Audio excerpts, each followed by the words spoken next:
Hello, hello, hello. Hello, everybody. Chat's got a very weird and wild energy today.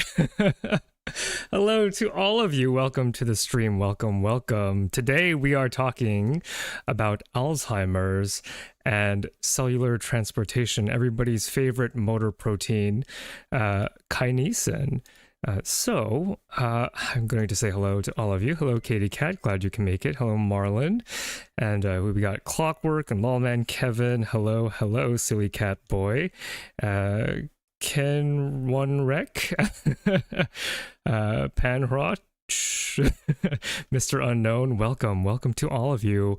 So glad you can make it to talk about Alzheimer's. So I wanted to start off this stream by talking a little bit about an anecdote I have about my history with Alzheimer's, not my personal history, but rather my personal relationship to the study of Alzheimer's. And so if you're in the Discord, which by the way, Discord link is in the video description.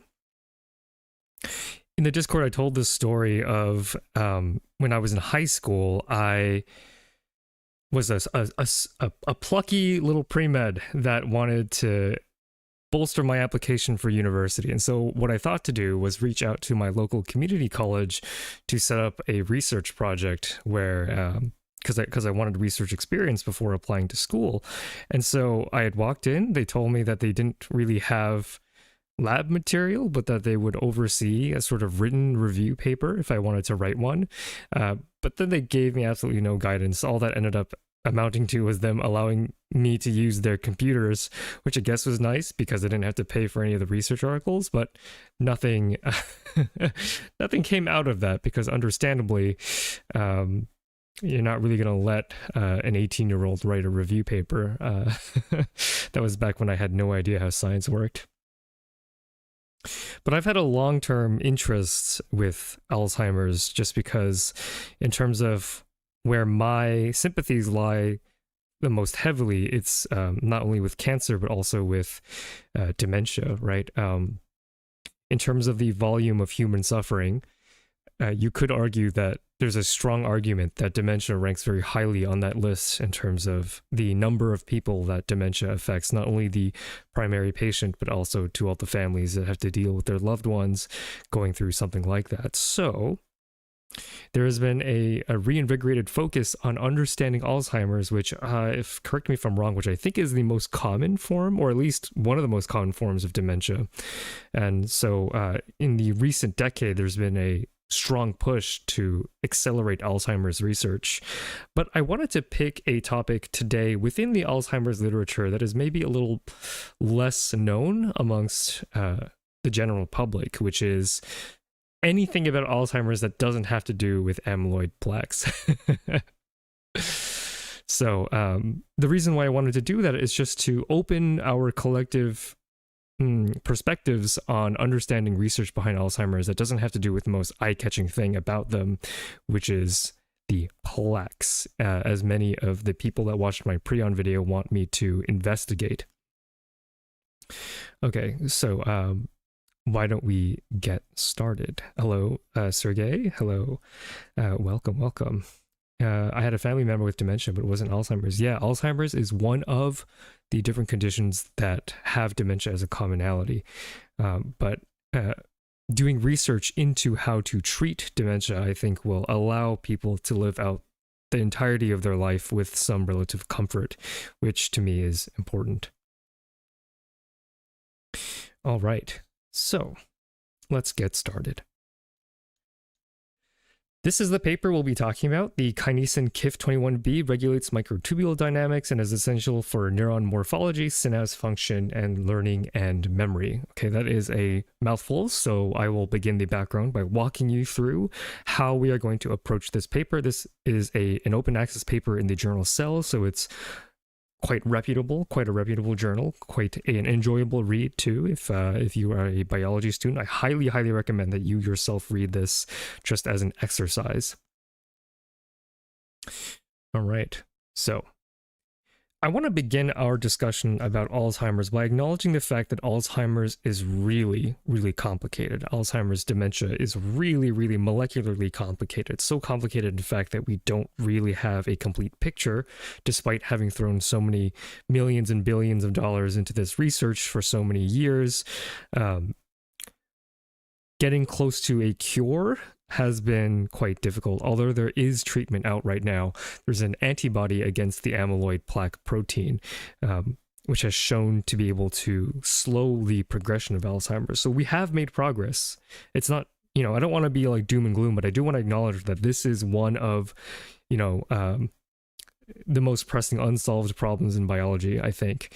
And the team or the group that manages to do this, I think, will go down in history because it is such a complicated disease.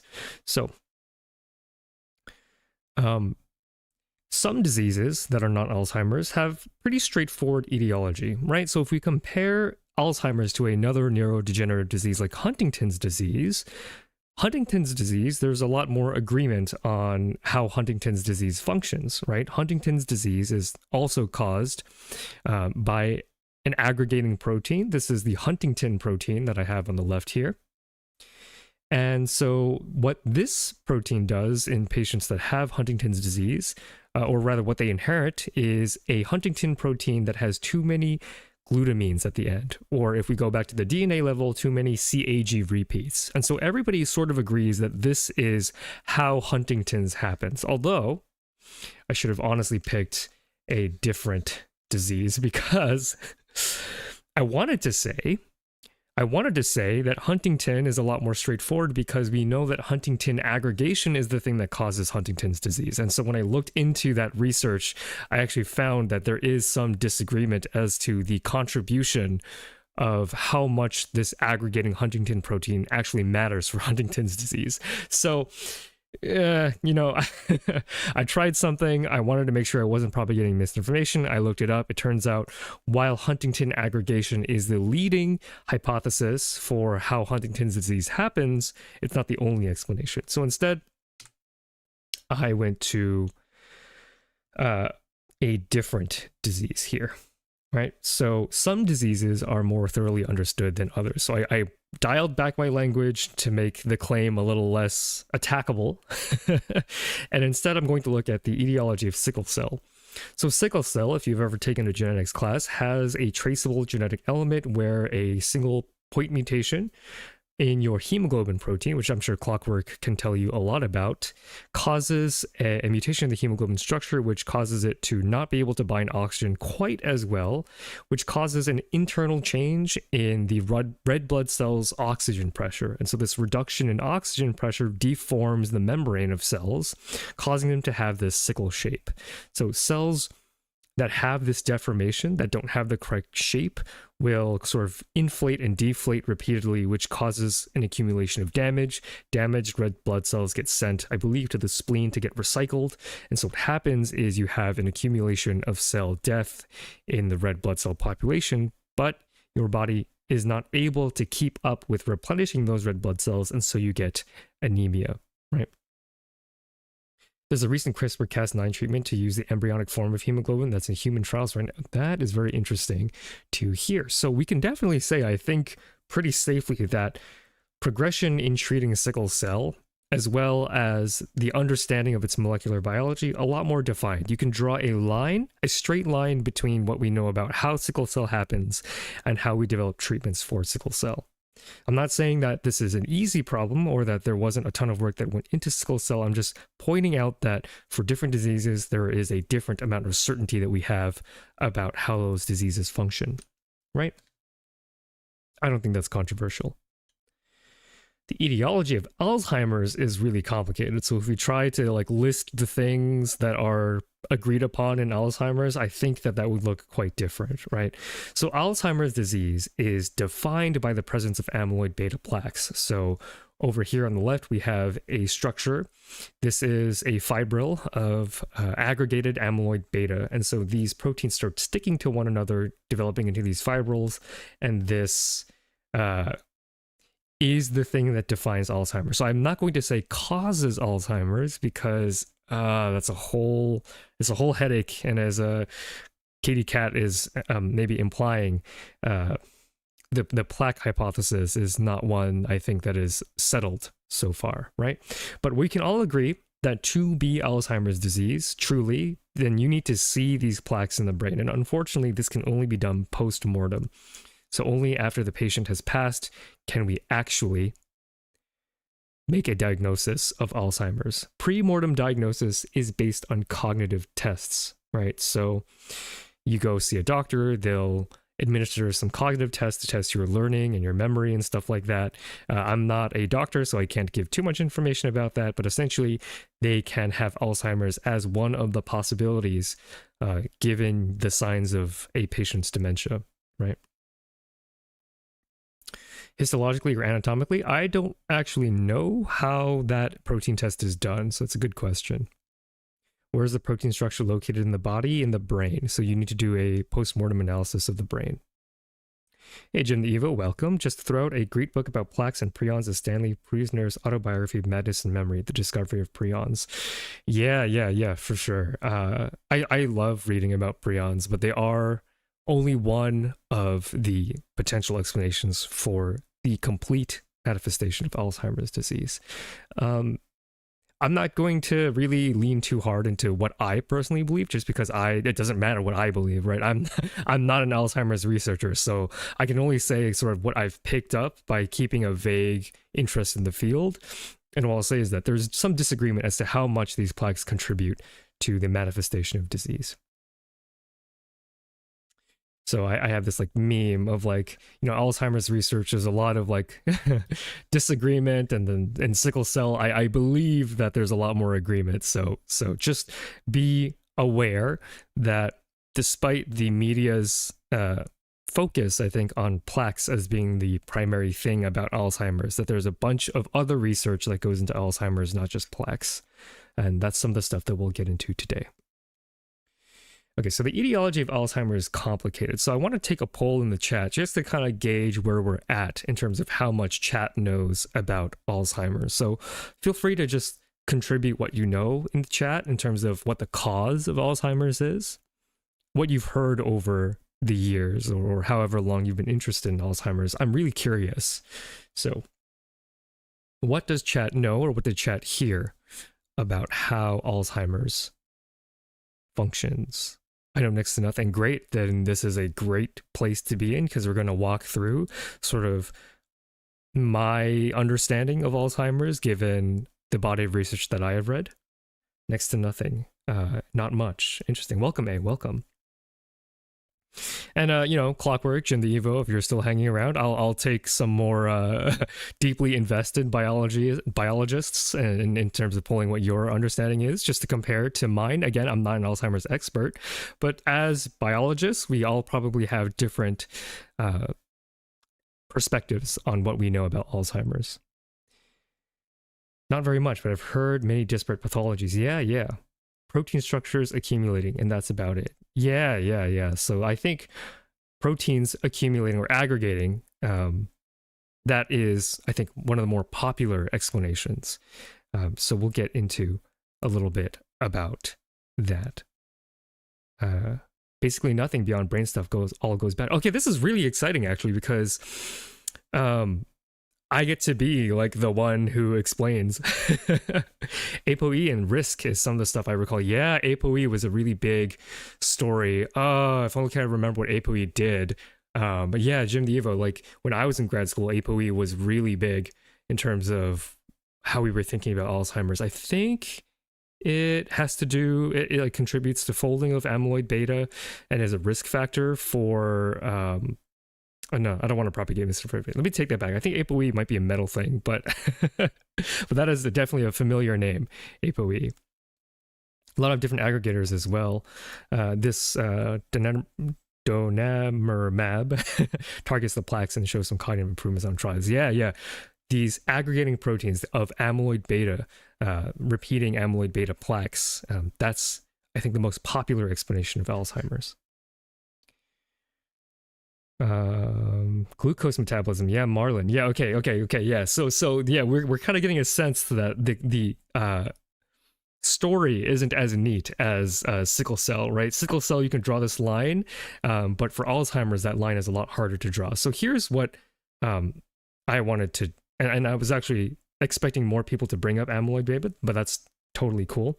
Amyloid beta is like what canonically, I think, when I was growing up, what we were taught as the cause of Alzheimer's. So if you've watched my prion video, you would know that aggregating proteins in neurons, that's a bad thing for neurons and can lead to things like neuronal death. Turns out the story is a lot more complicated because if we draw this line between cause and the disease Alzheimer's, then it's not entirely clear where amyloid beta plaques go. So when I say a plaque, I'm just referring to an aggregation of this protein, amyloid beta. So aggregating this protein causes stress on the neuron and then the neuron dies. That's like the cleanest line that we were taught when I was growing up, right? But now the story is a lot more complicated because we know that amyloid beta is somewhere in this story. But is it the first thing that happens before you get Alzheimer's? Is it somewhere in the middle? Or is the presence of plaques, is this the thing that kills the neuron? And that's, to me, not very clear, right? Does chat kind of get what I mean by, there's a distance between the cause, the root, like with sickle cell, the root of that disease is a mutation in hemoglobin. Without that mutation of hemoglobin, you can't get sickle cell, basically, more or less, as far as I know.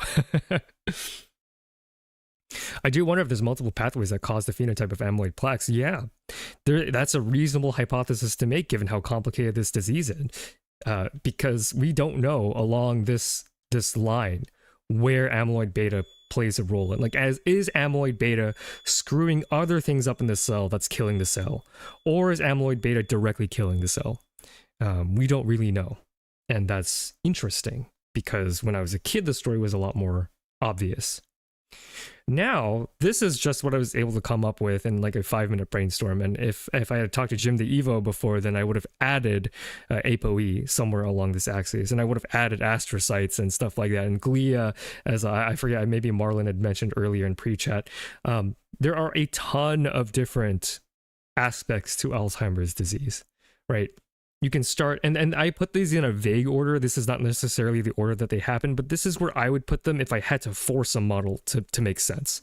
There's research about in some sort of environmental exposure that can increase your risk for Alzheimer's. So that would be a very upstream, before molecular biology, just like you being a normal person, getting exposed to something, changing stuff downstream. So there are environmental exposure risk factors. What are plaques? That's not a dumb question at all. It's just proteins aggregating. So proteins binding proteins in a way that they're not really supposed to. And they can't unbind from there. They get stuck to one another. Thanks for the answer, Clockwork.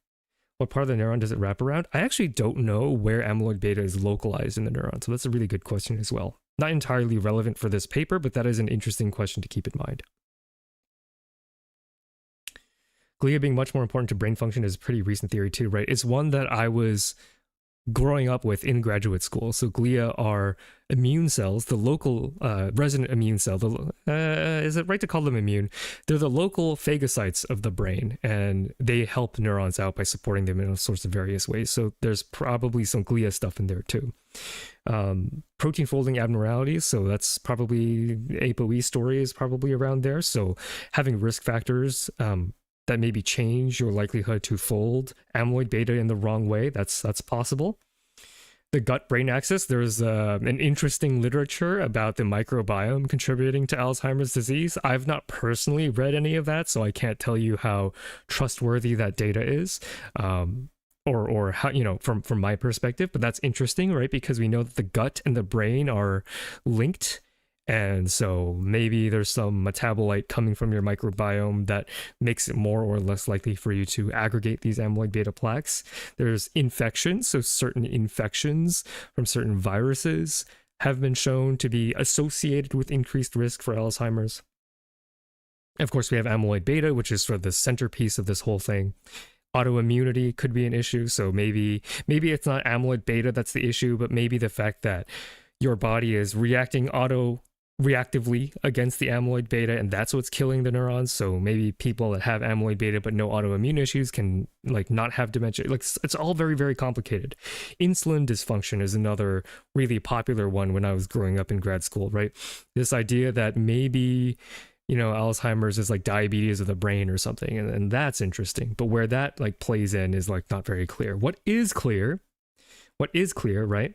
What is clear is that there is neuron dysfunction and neuron death. And these two, you know, if your neurons aren't working or if they're flat out missing, then of course, a reasonable thing to expect is that your brain doesn't work as well as it did before, which can explain some of the cognitive deficits that patients with Alzheimer's and other dementias have. All right. What prevents tools like polyubiquitin tagging from dealing with these misfolded proteins? That's a great question as well. And so I'm not an Alzheimer's researcher, but there's a possibility, if I were to guess, once that protein is aggregated, it might not like even fit. It might be too big to fit in the proteasome, for example. And that's one potential explanation that I can think of. So the entry point to the paper that we're talking about today is this idea of cargo transport. What is polyubiquitin tagging? Great question, Nicholas. So polyubiquitin, so ubiquitin is a tag that it's a molecule that your cell can add to proteins that need to be destroyed. So your cells are constantly recycling proteins, and how they do that is by using an enzyme to stick on a ubiquitin tag, and that tag binds to a protein complex called the proteasome.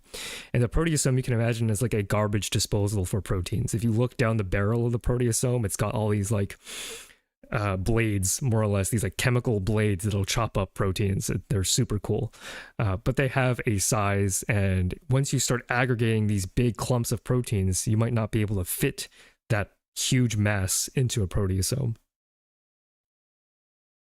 Doesn't the proteasome unfold the protein as it shreds? So if you have a look at my prion video, it can be quite difficult to unfold proteins that are aggregated. I don't really know the secondary structure of the amyloid beta folding, but at least for the major mammalian prion, right? You go from alpha helices to beta sheets, and that stack of beta sheets, you can kind of think of it as like they become like cement. They're very hard and are not very flexible, not amenable to unfolding. All right. So amyloid beta plaques, that's the most popular hypothesis. That's where the most funding and the most attention is being driven into for Alzheimer's research. But I want to talk a little bit about cargo transport machinery and what that has to do with neuron dysfunction. So why study this? You know, if you want to contribute to solving Alzheimer's, you not only have to study the amyloid beta plaque, which I don't think anybody can argue isn't a part of the story. It's by definition a part of the story. But in order to have a true treatment, we have to have a really rock solid understanding of all the molecular biology, because our current approaches haven't exactly worked. And so understanding the things around or that could contribute to amyloid beta plaque formation or neuron dysfunction and death in general could help. We don't have to go about science one hypothesis at a time. Having multiple different avenues of attack are going to actually help us a lot with developing treatments. All right. How the hell do fancy amyloid antibodies get into the CNS? I don't know for a fact, but there are things like lipid nanobodies, lipid nanoparticles that have blood-brain barrier penetration. There's all sorts of neat biological engineering stuff that can package things and deliver them to the brain in our current year, which is very exciting. All right. So kinesins, This is everybody's favorite molecular cargo transport protein. And if you haven't watched the Kinesin video published by Harvard, then you definitely should, because every biology student has seen that video, and it is what really got me into biology. So it's very basic in terms of like, you know, I'm not unique in that regard. When you watch a molecule walk, you know, you can't unlearn that that happens. So kinesins, right? Kinesins are plus end motors. If you're not a biologist, that doesn't really mean anything to you. But to simplify, what that means is that kinesins walk in one direction, and they typically walk away from the soma, or the cell body. So I've outlined here on the neuron the direction that kinesin would walk. So it would walk away from the soma and travel all the way to the axon terminal, right, and potentially even beyond. So that's what kinesins do. They walk and move stuff from the cell body away from the cell body. And so, you know, I can't show the Harvard video because, you know, copyright and strikes and whatever, but these are some Creative Commons stuff from Wikimedia that you can watch. On the left here is a simplified cartoon of kinesin transporting a cargo vesicle across a microtubule. So these railways, the thing that the kinesin is walking on top of, is a microtubule, or MT as will be abbreviated. And on the right here are the actual crystal structures of the kinesin motor domain, so the part that does the walking, and the microtubule itself. So you can kind of see both the cartoon version and the actual molecule version. Telling Kirkazad folks about kinesins was a very large part of why I got them to greenlight the rabies video. That's so cool. Kinesins are, I think, one of the greatest PR things for molecular biology, because who watches this and doesn't feel a bit of whimsy, right? Like, there's something very whimsical about this video. There's another simulation that showed a more accurate way that it walks. It's more like flailing forward than walking. Yeah, I was a kinesin researcher as an undergraduate. That's how much I loved this molecule, is I found the professor that was working on kinesin in our department, and I begged them to let me do research with them. And yeah, like, this is a very stylized cartoon, but it's actually a lot more chaotic than this. The quap protein, yeah. It kind of does look like quap, to be honest. The silly walking man, yeah. Okay, so kinesin is a protein it's a protein family. So there are multiple different entries in this family, and KIF21B is one of these kinesins, and it's the specific kinesin that we're going to talk about today in our discussion of Alzheimer's. So KIF21B was a kinesin of unknown function. So you may be familiar with the fact that kinesin transports cargo, but actually kinesin can do all sorts of other things too.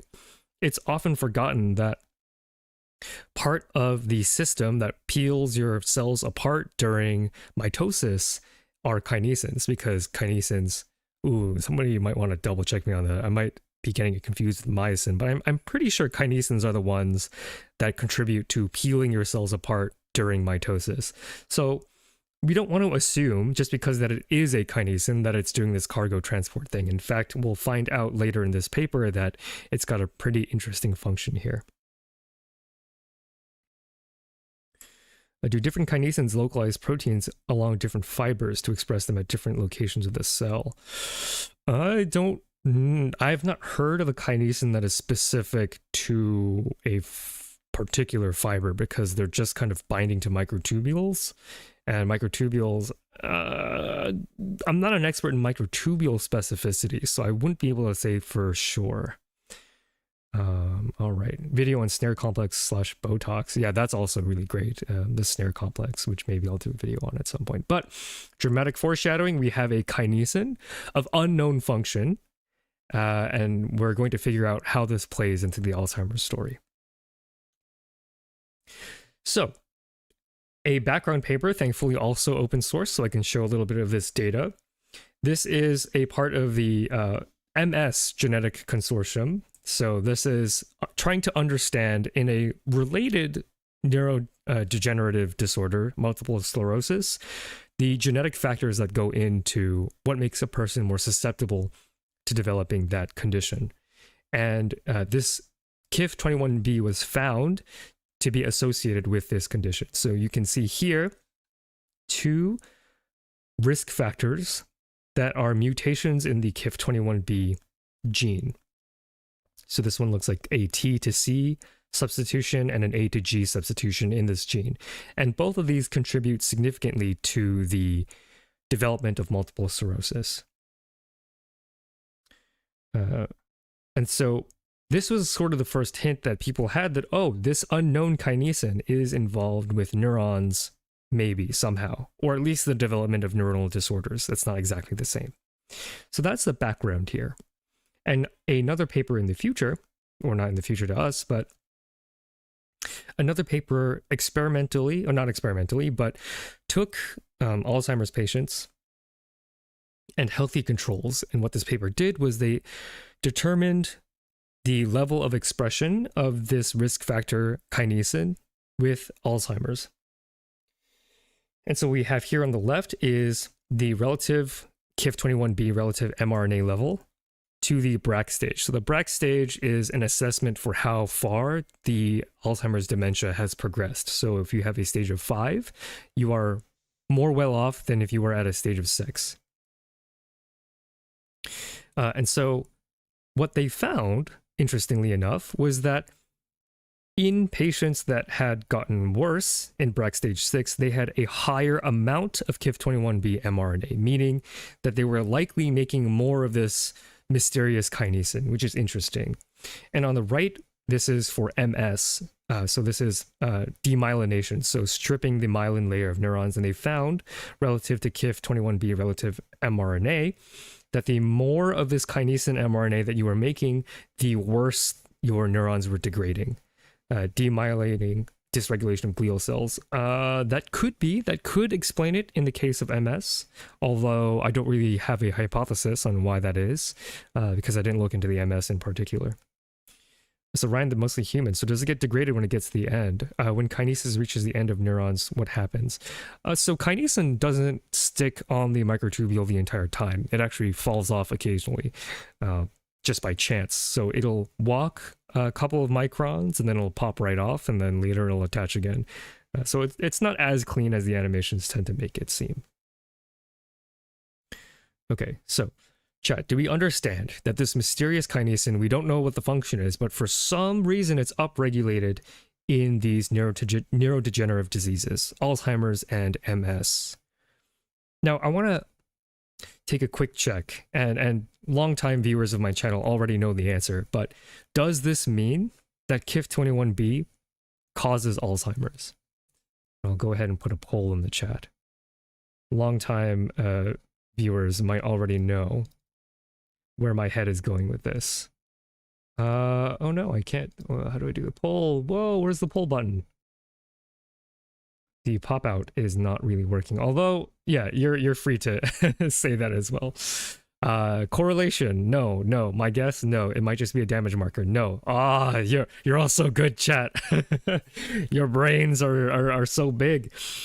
Correlation is not causation. Thank you. It's very, very important and meaningful to me that we take the opportunity to say that as often as possible, right? So KIF21B are correlated with worse outcomes. So it could be that the real thing that's causing Alzheimer's disease is also causing this motor protein to be upregulated. The introduction already made it quite clear that is not the case. Yeah, I mean, that's true. But, in terms of like practicing this whole skepticism thing, I figured I'd ask anyway. Not only that, but maybe, and this is an intriguing possibility, maybe upregulation of KIF21B is the body's way of fighting back. Yeah? What do we think about that hypothesis? That we tend to think, or at least I tend to think, when things go up in diseases, that means, oh, that's what's causing the disease. But maybe this is the body fighting back. Maybe this is the body realizing that there's something wrong in the neurons, and it's making KIF21B to help. Certainly possible. Sorry for bumping in. How often do you have journal clubs? I try to stream once a week, although with classes starting soon, that might not be very possible anymore. I like to go between journal clubs and Molecular Bio 101 streams, where it's a lot more traditional lecture kind of style. But I didn't really have a ton of time to prepare a 101 lecture for this week, so I figured I'd pull a paper that's in my comfort zone to talk about. Yeah, interesting hypothesis. Nice, nice. Love that. Very good. Yeah, so that's why correlation is not causation is so important, because there could be a myriad of different explanations for why this result is real, right?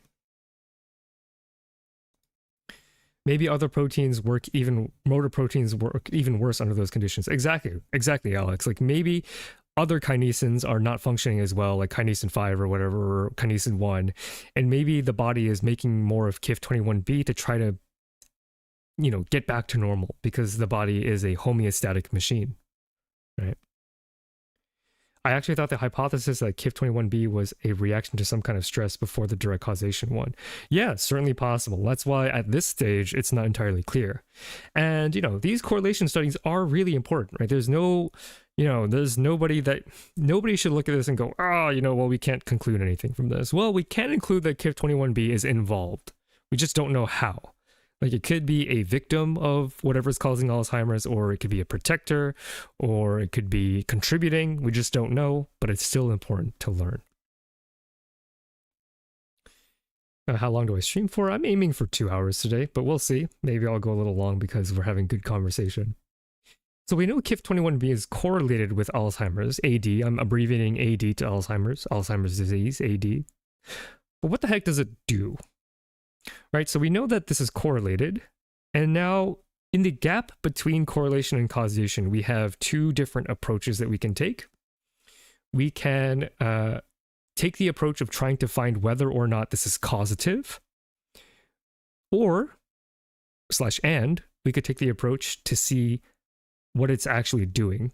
And this paper is going to try to attempt to answer a little bit of both. So we're going to get a little bit of mechanism and a little bit of causation, which is my favorite place to be as a molecular biologist with my particular tastes. I love these like complete stories. And this paper, I think, is one complete story. Not the complete story of Alzheimer's disease, but the complete story of investigating as a first step what this KIF21B is doing.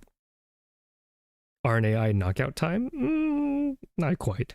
We'll see. We'll see what they choose to do. Although that is certainly one approach that one could take. I love figuring out what molecules do. That's why I'm a molecular biologist. Not every molecular biologist shares this love for this stage of research, but I certainly do, which is why I like doing these journal clubs. Sorry for the unrelated question, but how conserved is kinesin across organisms? That's a great question. Oh, goodness. It's been so long since I was an undergrad doing kinesin research. I think that it's relatively well conserved. So the protein sequence is relatively same across different species. In in mammals at the very least. I can't say for other species. That's a good question. Interesting one. So that brings us to this particular paper. So we're talking about KIF21B and what it's actually doing, or potentially what it might be doing in Alzheimer's disease. So here is the experimental strategy. So instead of doing something like an RNAi knockout, which would be transient, what we are actually going to do is knock out KIF21B out of mice from birth, I believe. Although the methods were a little tough to read for this paper, but I believe they looped these out in embryonic stem cells, which means that these mice never grew up with KIF21B.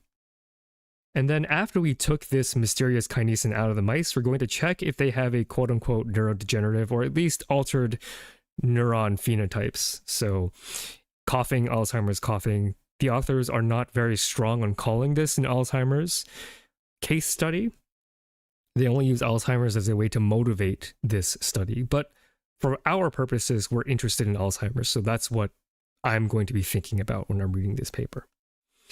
And then we're going to figure out what the heck KIF21B is actually doing on a molecular cellular level, which is, my favorite part. So the first thing that we want to do is knock out the gene, and we're going to do it by looping it out of the genome. So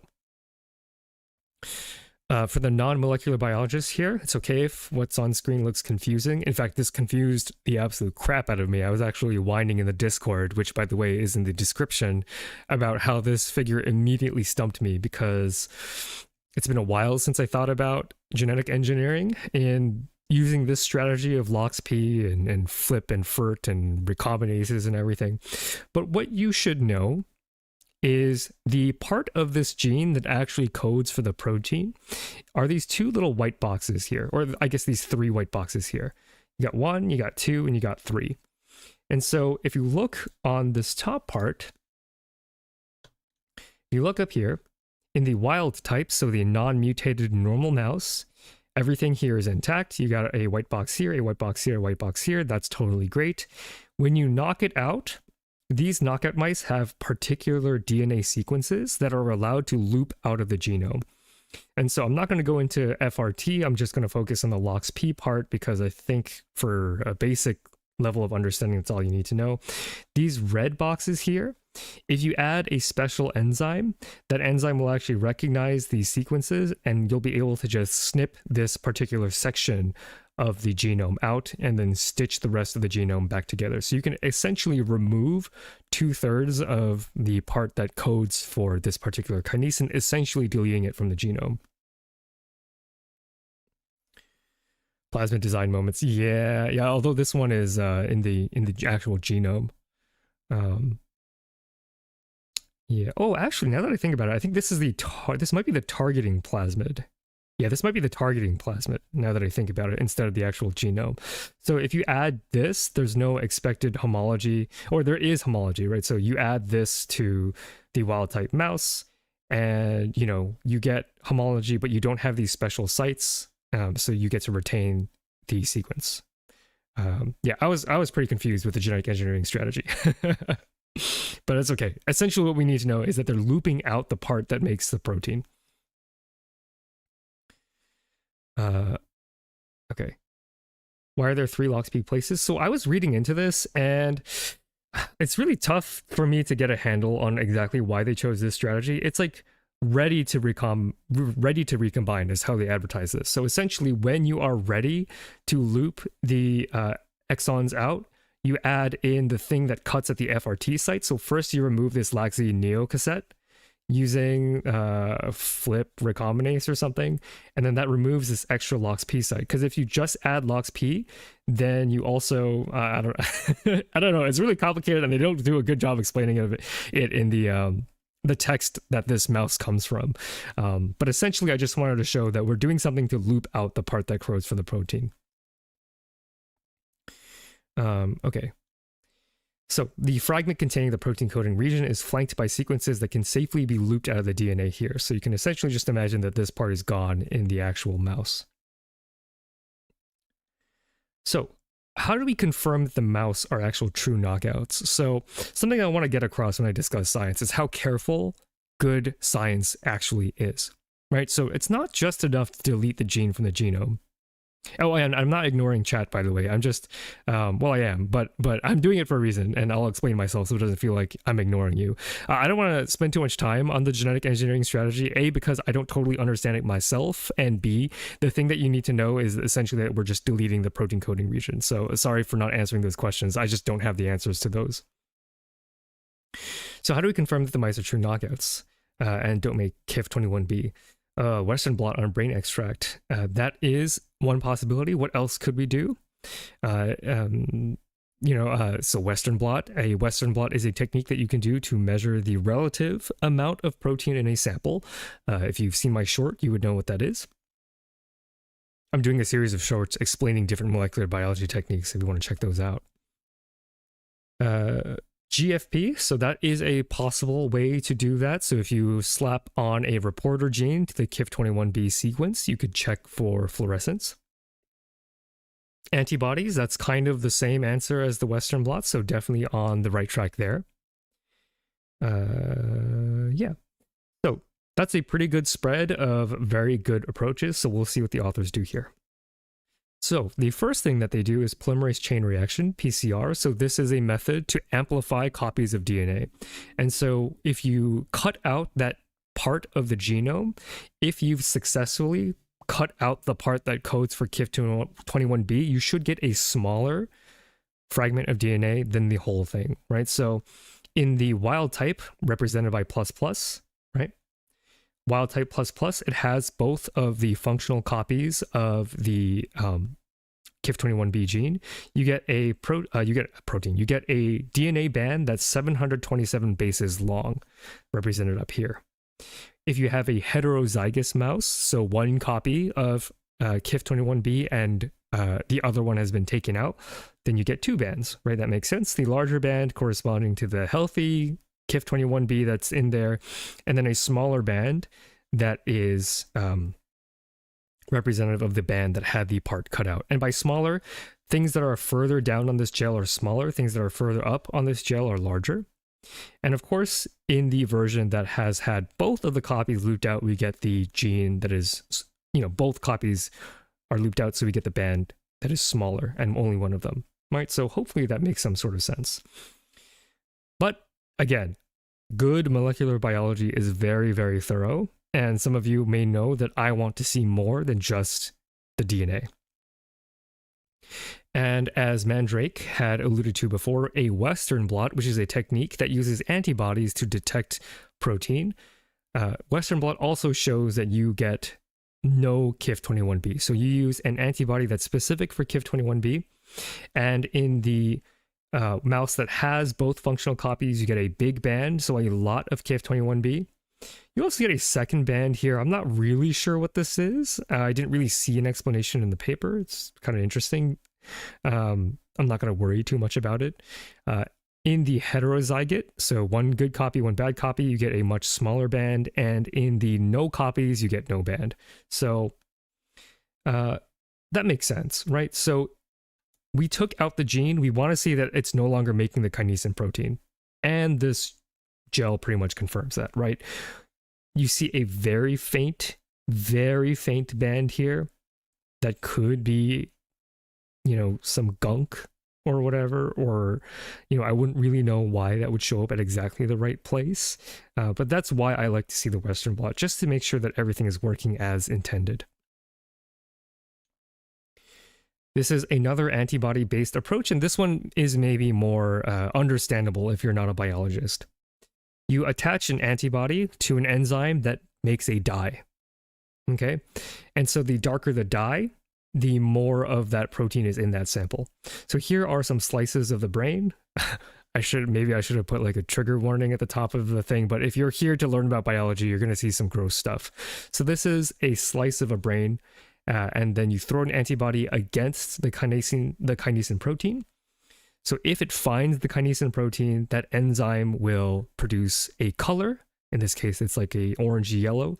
So in the wild type mouse, it has the kinesin, you get this dark orange color. When it lacks that gene, you don't get as much of it. So I think it's safe to say that this mouse is not making an appreciable amount of this protein.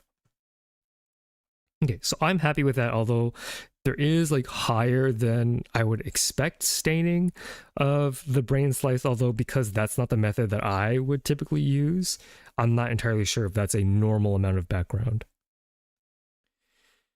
Okay, so we're pretty happy, or at least I'm pretty happy with this idea that we've successfully removed this kinesin protein from the mouse. Now, what are those mice like? So we have a little bit of behavior, which I love because as a graduate student, I did do science in mice, neuroscience in mice. Maybe the antibody isn't that selective. Yeah, that would be where my brain would go to, but I'm just surprised at how much staining there still was. So how do the mice missing KIF21B fare on the Morse water maze test? So here's what this test is. You have a mouse and you dunk it into a huge barrel of water. And so the mouse, understandably, is going to panic and try to find some safety.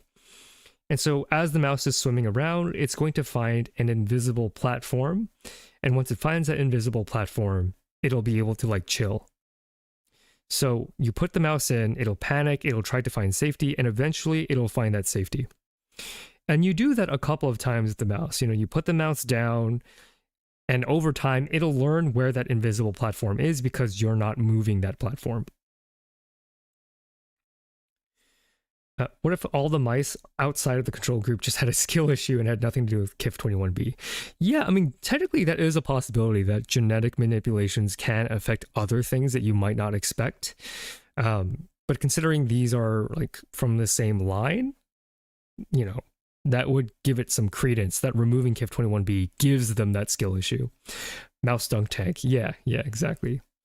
Is Alzheimer's a prion disease? So I'm not going to talk too much about that because there's some disagreement as to what even a prion disease is defined as. I'll just say Alzheimer's disease is defined by amyloid beta plaques in the brain, and that's all you're going to get from me talking about prions in this video. So this is a test for memory and learning. So you obviously don't want to be swimming around expending energy, especially if you are a high energy creature like a mouse. And so over repeated trials, they are going to find that platform faster and faster and faster. The faster they learn, the better their learning is, of course. And then you let them forget and see if they remember where that platform is later. So this is a good test for learning and memory.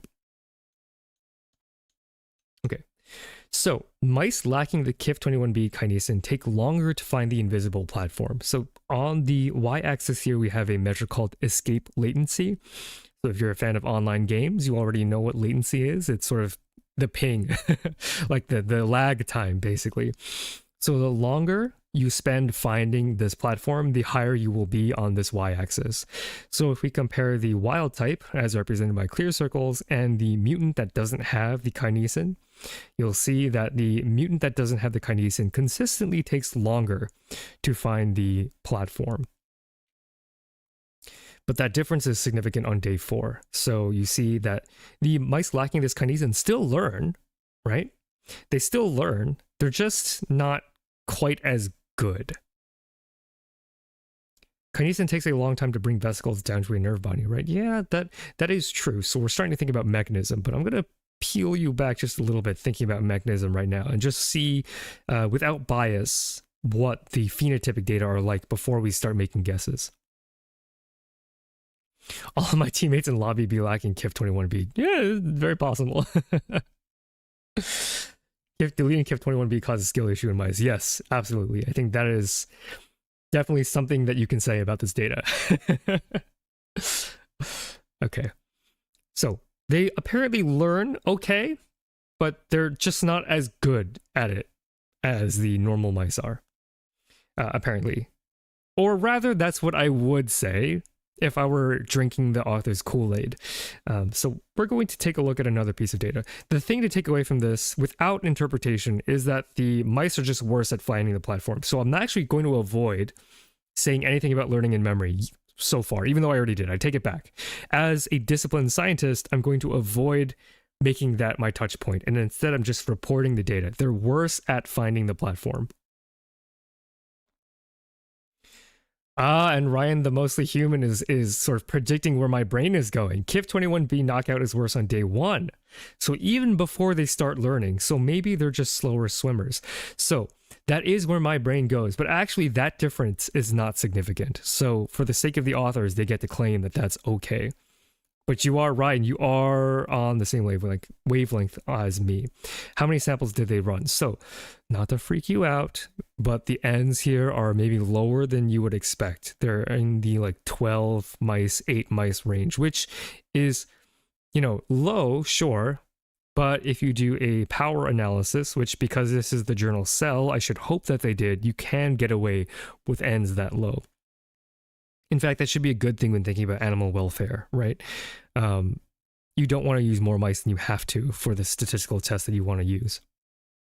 What do the plus plus and minus minus mean? Plus plus means they have both copies of this mysterious Alzheimer's associated kinesin, and minus minus means that it's a mutant mouse that does not have this mysterious kinesin involved in Alzheimer's, kinesin being this motor protein. Minus minus means KIF gene got yeeted out of the genome, true. Does significance calculation account for correlation between days? I don't know how one would do that, but I would expect there to be a strong correlation. I don't really know exactly what you mean by that. Maybe you can elaborate in a little bit. Okay, so Ryan the mostly human is getting at where I'm thinking, where maybe this is a skill issue. Sure, we can agree that it's a skill issue, but which skill? That's not entirely clear. Discrepancy and latency change depending on the age of the mice. They're both age matched in the control and in the mutant, so that can't be the explanation. So not only did the mice take longer to find the platform, but they also take a more inefficient path to the invisible platform. So the swim path length mirrors this escape latency pretty much identically, right? So not only do they kind of suck getting to the platform, but they also like swim in a less efficient path. They take a longer path to do so. So yeah, Ryan the Mostly Human kind of ruined this in terms of this exercise, but I think that's good because you're thinking on the same wavelength as me. So these mutant knockout mice are bad at the water maze, and why? So maybe one hypothesis is KIF21B lacking kinesin have brain issues that prevent them from learning. That's certainly what we want to believe, given the title. Hypothesis 2 is, yeah, what Marlon and what Ryan the Mostly Human are kind of getting at. Maybe KIF21B might just have trouble moving in the water.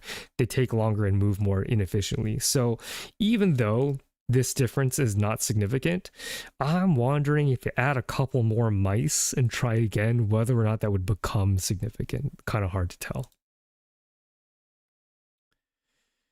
Yeah.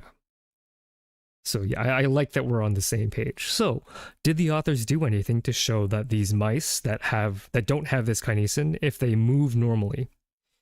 And of course, being that this is the journal Cell, they did do some of these tests. So they have a normal swim speed.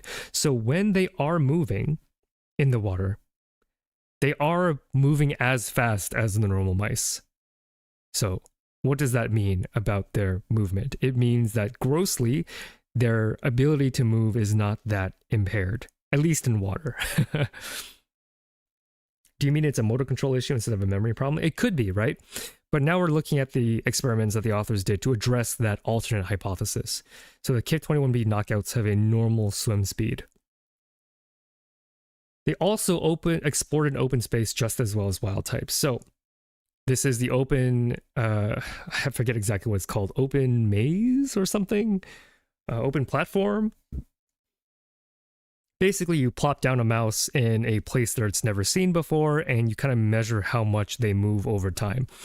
Mice are very scent-based creatures, so in a new area, they're going to be sniffing around a lot and moving around a lot as they learn about their environment. And so what happens is that they'll start to kind of get acquainted with their environment, and over time they stop moving as much. And in that open space test, they perform just as well as the wild type here. I imagine there would be some inherently stronger and weaker mice, and that this won't completely change every day, so one cannot naively compute the p by assuming each day is independent trial. That's true, but we're kind of assuming that, you know, by randomizing the control and by assuming that the control and the knockout mice are about equally healthy, that would not really be an issue. Normalizing across, I mean, there is variance in sample populations, right? As in there's variance all over sample populations, but we're kind of assuming that one group is not going to be inherently biased against strength as the other. And this test kind of shows that indeed, in terms of their gross motor phenotype, that they're about the same. So we don't really know if that means that one group of mice is stronger than the other group, but we do know that they swim at about the same rate and that they move similarly. So they don't have a brain issue that causes them to move less. So overall, their movement seems to be fine, which I think is a pretty good response to this skepticism of like, oh, maybe they just can't move very well. Well, it turns out that they can mostly move okay. Any other additional tests might be able to tease out if they're really the same, but overall, I'm okay with this as a test for motor movement. What about memory in different regions? Isn't there that fear test that looks for deeper structures? How do we know that KIF21B is used in memory in all brain regions? Thank you for asking, Clockwork. We are just about to get into that. Okay, so how closely does this data apply to Alzheimer's? So this escape latency in the water maze and the swim path length, how well does this kind of correlate to our naive understanding of what Alzheimer's is. So again, being very disciplined and not calling this learning and memory off the bat, let's take a careful look as to whether or not we agree that this is learning/memory, because that's what the authors say. Sight and orientation, that could be something as well, and in fact that is something that I have on a later slide. I guess I could address that now. So mice are not terribly good at sight, but finding the platform, like struggling to find the platform, shouldn't be an issue because the platform is underwater and it's invisible. I think it's family-wise error rate issue, although it's kind of hard to write out. What is that? Sorry, the the love react button is covering that last word there. There could be familial correlates, but if they've done this study well, they should have controlled for litter. Although, you know, they might not have, and that's a legitimate concern, right? If they pulled 12 mice for group A, all from the same mother and father, that is a legitimate covariable that would be a big issue. And I actually didn't check for that. So that's actually a really good point. Assuming that this is cell, they probably controlled for that, although that is a very genuine concern. How do we know if the KIF mice have or have not issues with smell or hearing? We don't really care about that for now, because we have to pick a test, basically. So we could have done, or they could have done something sight or hearing based or smell based, but they chose not to, which is totally fine. They picked the Morse water maze, and that is a common test to use for things for Alzheimer's.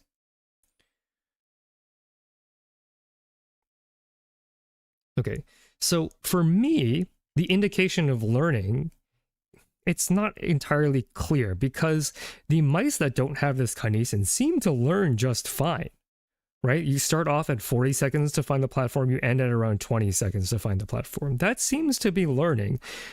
I'm not really that big on saying that they are not as good at learning and memory just from this data. Like, it doesn't really have, like, you know, it doesn't really jump out at me as an issue of learning and memory. Although, again, stating sort of my weakness, I'm not an Alzheimer's researcher, so if this is fine for Alzheimer's researchers, then, you know, whatever, I guess I agree. But to me, because you have this decrease, like the slope looks roughly the same, I'm inclined to believe that learning is probably fine, but maybe memory might be kind of impaired. Like, maybe they're just baseline not as good at getting that memory and acting on that memory. So to address that, they have this probe test. And what they do is that they put the mouse back into that open water maze, and then they remove the platform. So they have these mice, and then they kind of watch the mice wander and struggle to find that platform. And what they do find is that the mice that don't have that kinesin actually spend just about as much time as the mice that do have the kinesin in the correct quadrant, in the target quadrant here. So comparing this checkered bar to this checker bar. So it seems like retrieval of the spatial memory is okay. So maybe it's actually forming that memory that's a little tough for them, but it's really hard to say with these sort of subtle phenotypes. Did they just end up making mice with a minor learning disability? That's kind of what I'm thinking here. Like, learning looks mostly normal here, although maybe it's not as good. You know, it's really tough to tell. Couldn't it even be something unrelated to memory and cognition, like the knockout mice just have worse senses or something? Yeah, that's what some chatters were saying earlier about testing for motor function, so the ability of the mice to move. Navigation is impaired without learning being impaired. Oh, so yeah, coordination. Ooh, so here's something to address that, Ryan. So what they could have done to test coordination in particular is something called the rotarod test. So I'll write that in chat so you can look up GIFs of it. So this test, the rotarod test is a test that sorry, my brain went blank. The rotor-rod test is a test that sticks a mouse on a rotating rod, and this rotating rod will kick the mouse off if they're not able to stay on it. So what happens is that mice that have worse motor coordination will fall off the rod much faster than mice that don't, right? So mice that are clumsy will fall off very quickly. So to address that, Ryan, you could definitely do that, which I think is pretty interesting, right? So that is definitely a very valid test to do. All right, I'm going to take a sip of water.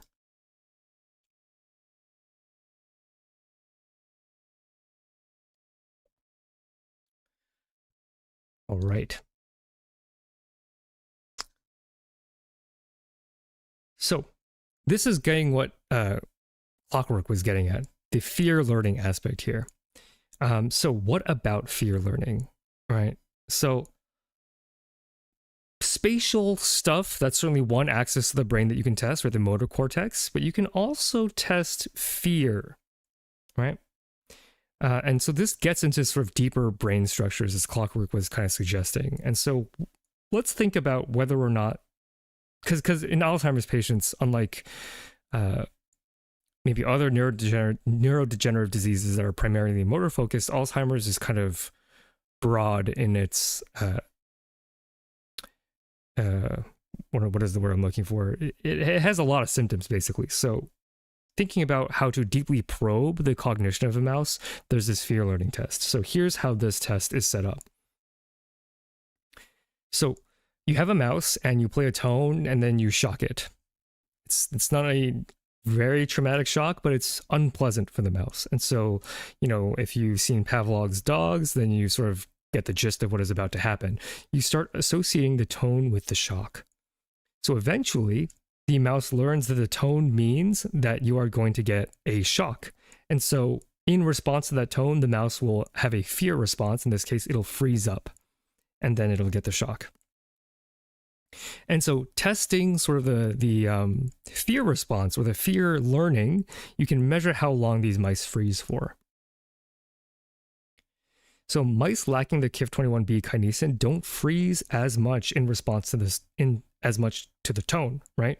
So in the open circles, you have the time freezing to the conditioned stimulus, aka the tone.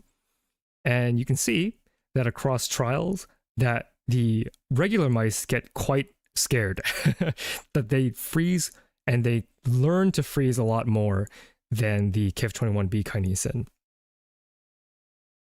So it appears potentially that the fear response is kind of bugged in these mice that lack these kinesins. So let's do this thing again, right?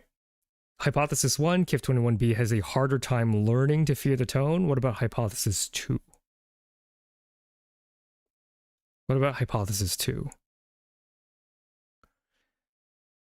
What other thing could explain this sort of blunted fear response?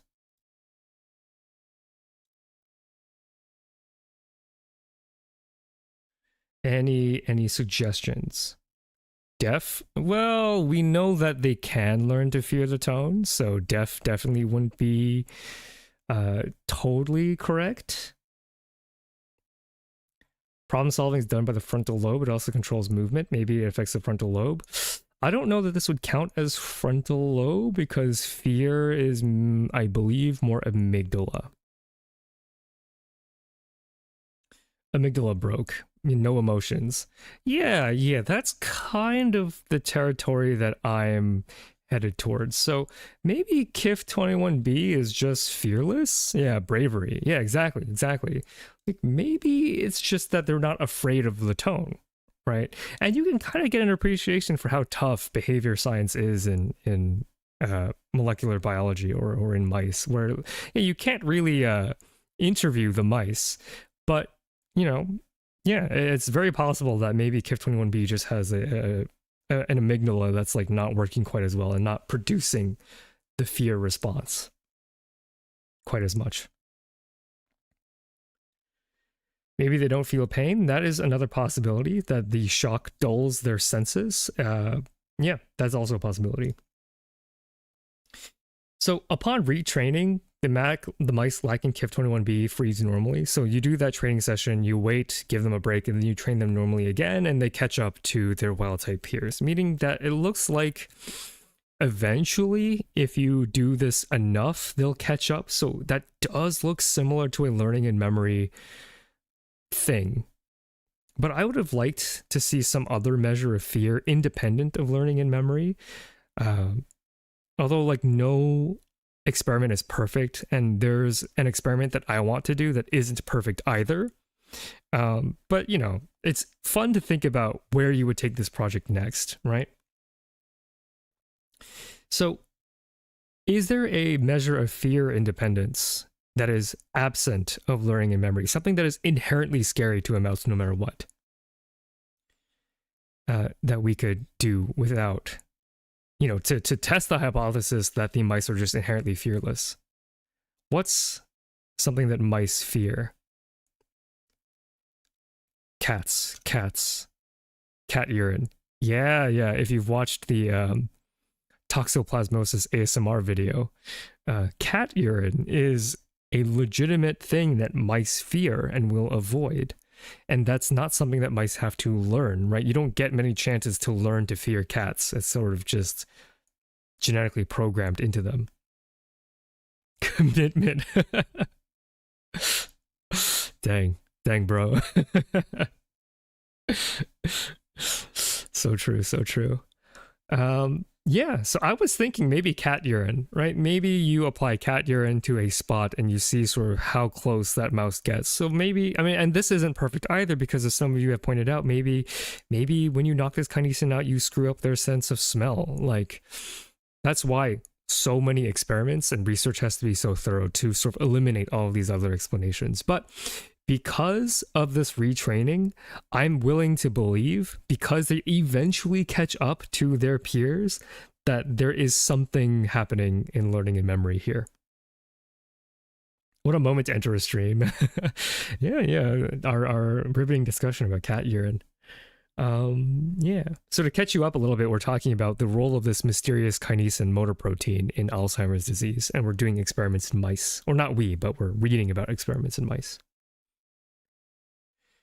Okay, so this is the overall experimental strategy, and this is sort of an update as to where we are at, right? So we knocked out the KIF21B kinesin out of mice, and we're checking if the mice have some sort of messed up neuronal thing.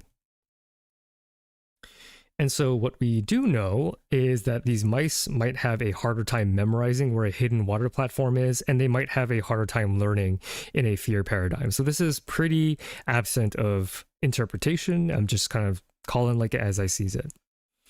And now what we want to do is figure out what the heck KIF21B is actually doing. So we know, we've confirmed that KIF21B does something in neurons. We don't really know what it does, but we know that it causes mice to act differently or learn differently.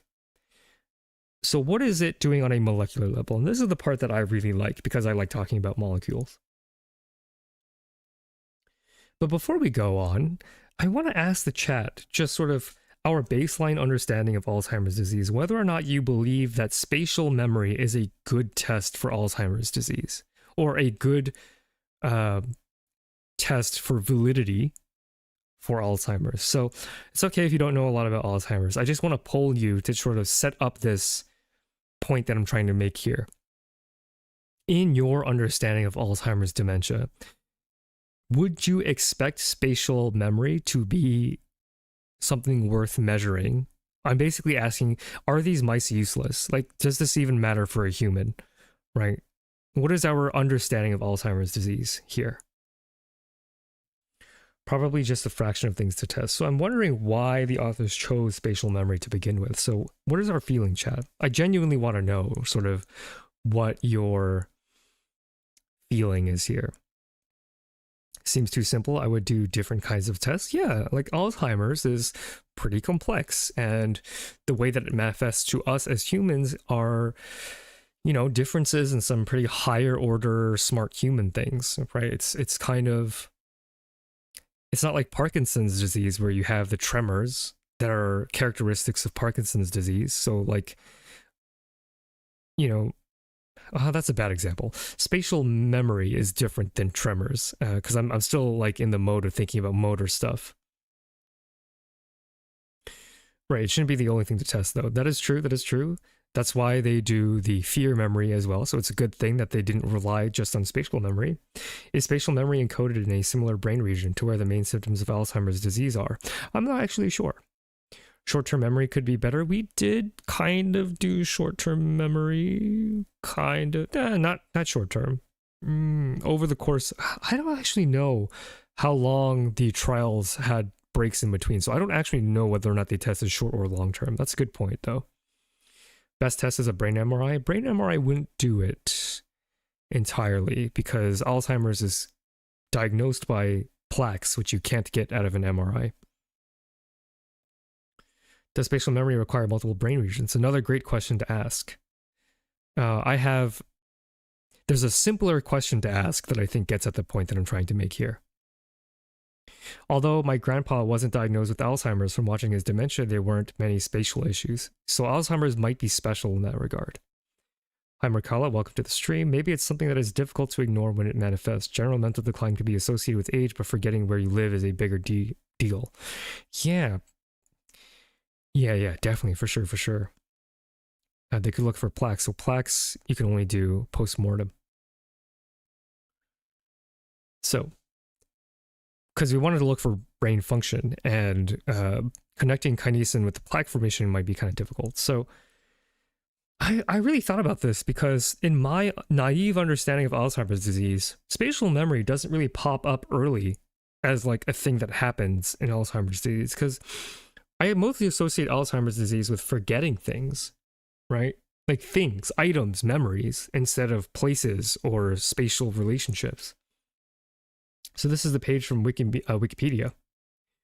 I'm late to the stream. Are we only considering memory? So they actually also tested fear learning. So it's a little different. So we're distinguishing between fear and spatial memory.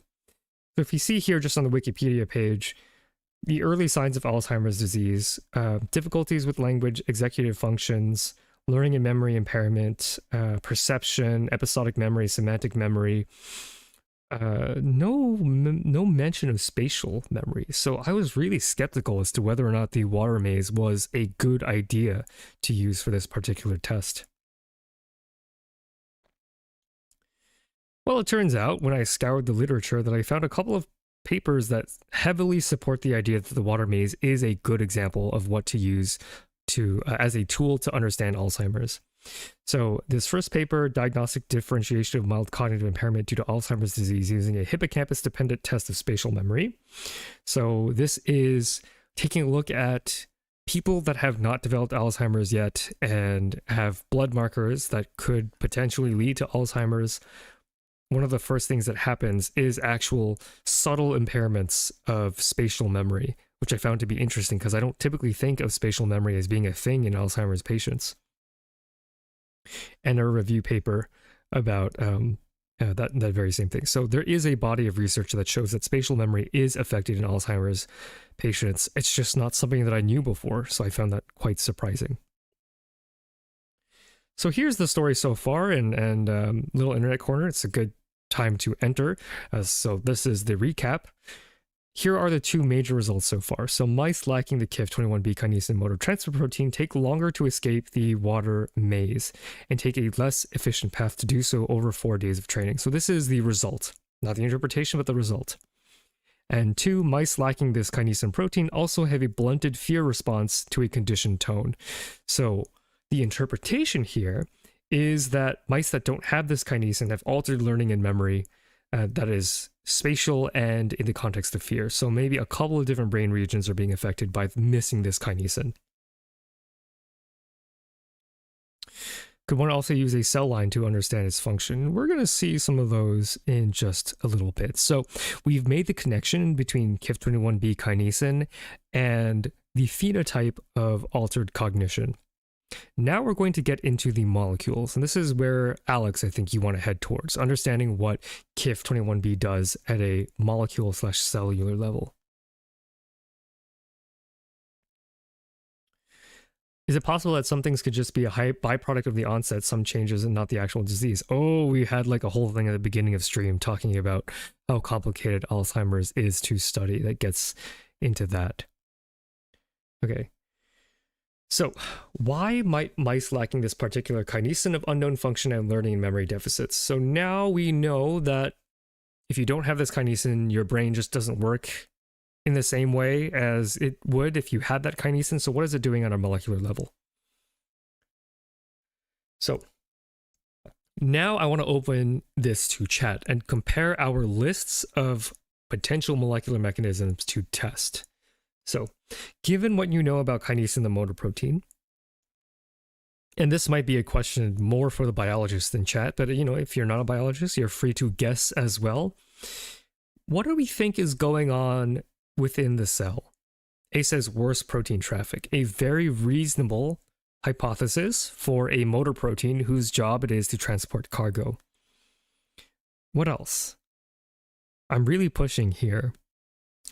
Even if they're wacky ideas, I'll take them, right? Because this is the fun part of science to me. It's just sitting down and thinking of the possibilities. Actually doing the science is a lot harder, and I applaud all the scientists that worked on this paper. But for me, the fun part is reading their paper and trying to poke as many holes in it as possible. Not out of malice, by the way. Like, I never criticize papers because I just want to feel smarter than them, or like make myself feel good for finding weaknesses. It's more like, if the authors have an answer for every question that I have, then I can be exhausted by the end of the paper and just be like, I fought this paper the entire way through, and they won, and I'm very happy that they won. Like, I want the feeling of me pushing against them really hard and them pushing back, that push and pull, because I don't think that anybody should develop the bad habit of walking into a paper and being cynical and just like being like, oh, everything is wrong, everything is bad, nothing is perfect, because that doesn't make you a very good scientist. What I think makes you a good scientist is seeing the value in papers for what they actually are, being able to accurately extract the information that you need to extract. It make this connection stronger signals from the soma to the dendrite thingies. So neuron-neuron connection, certainly a possibility. Dysregulated mitosis, that could be interesting. As I had mentioned earlier, thank you for paying attention. Kinesin is partly responsible. This family of proteins is partially responsible for mitosis. So that's certainly something that could be an issue when it comes to making new neurons, although that doesn't happen that frequently. Less synaptic vesicles ready to use. So maybe kinesin is involved with releasing neurotransmitters. Certainly a possibility that might affect neuron-neuron communication. I love that. Microtubules don't polymerize, right? Or they stay around too long and make the cells too rigid, or flagellums don't flagella properly. So microtubules, they assemble and they disassemble. Me frantically running through what microtubules do checklist. Yeah. The fun part of biology is trying to remember what you learned. Vesicle fusion is my guess. Very good answers. Let's see. Exon 1, which wasn't cut out, is toxic on its own. Ooh, that is a great hypothesis that I didn't consider. Yeah, I don't know if exon 1 is actually used for protein coding, like if it actually does get made into protein. Yeah, I didn't catch that, and I should have, because that was, a whole thing in my prion videos, so very good, Ryan. They might be more specialized in making the neurons return to its initial state, so maybe recovering from an action potential? I'm not entirely sure what you mean there, icosahedron. Maybe something with myelin sheaths, certainly possible. Yeah, great suggestions from the chat. And there are a lot that you guys came up with that I thought were really good that I don't have on my list. That's not because those are bad suggestions. It's because I am not that creative. So here's my list. Maybe KIF21B is kinesin is important for delivering important stuff to the synapse, which, as we've saw in chat, that's one that came up. Maybe KIF21B kinesin is important for the health of the neuron, so that kind of gets into this mitosis idea. Maybe KIF21B kinesin is important for the health of the gut. So this is going back to the wild hypothesis early on in the stream about Alzheimer's being a gut microbiome thing, which, I don't know, could be true. I didn't read anything about it, but I'm just naively being like, maybe it's screwing something up somewhere else. Maybe KIF21B is important for vision. But as we actually said earlier, that's probably not true because the platform is invisible. And this one is actually, this note here that could explain the water maze, that's actually not even true because, again, the platform is invisible. Although mice do get cues from their environment, and so they can kind of understand what's north, south, east, and west if you train them to do that. So maybe that's not totally unfair to this earlier version of the slides.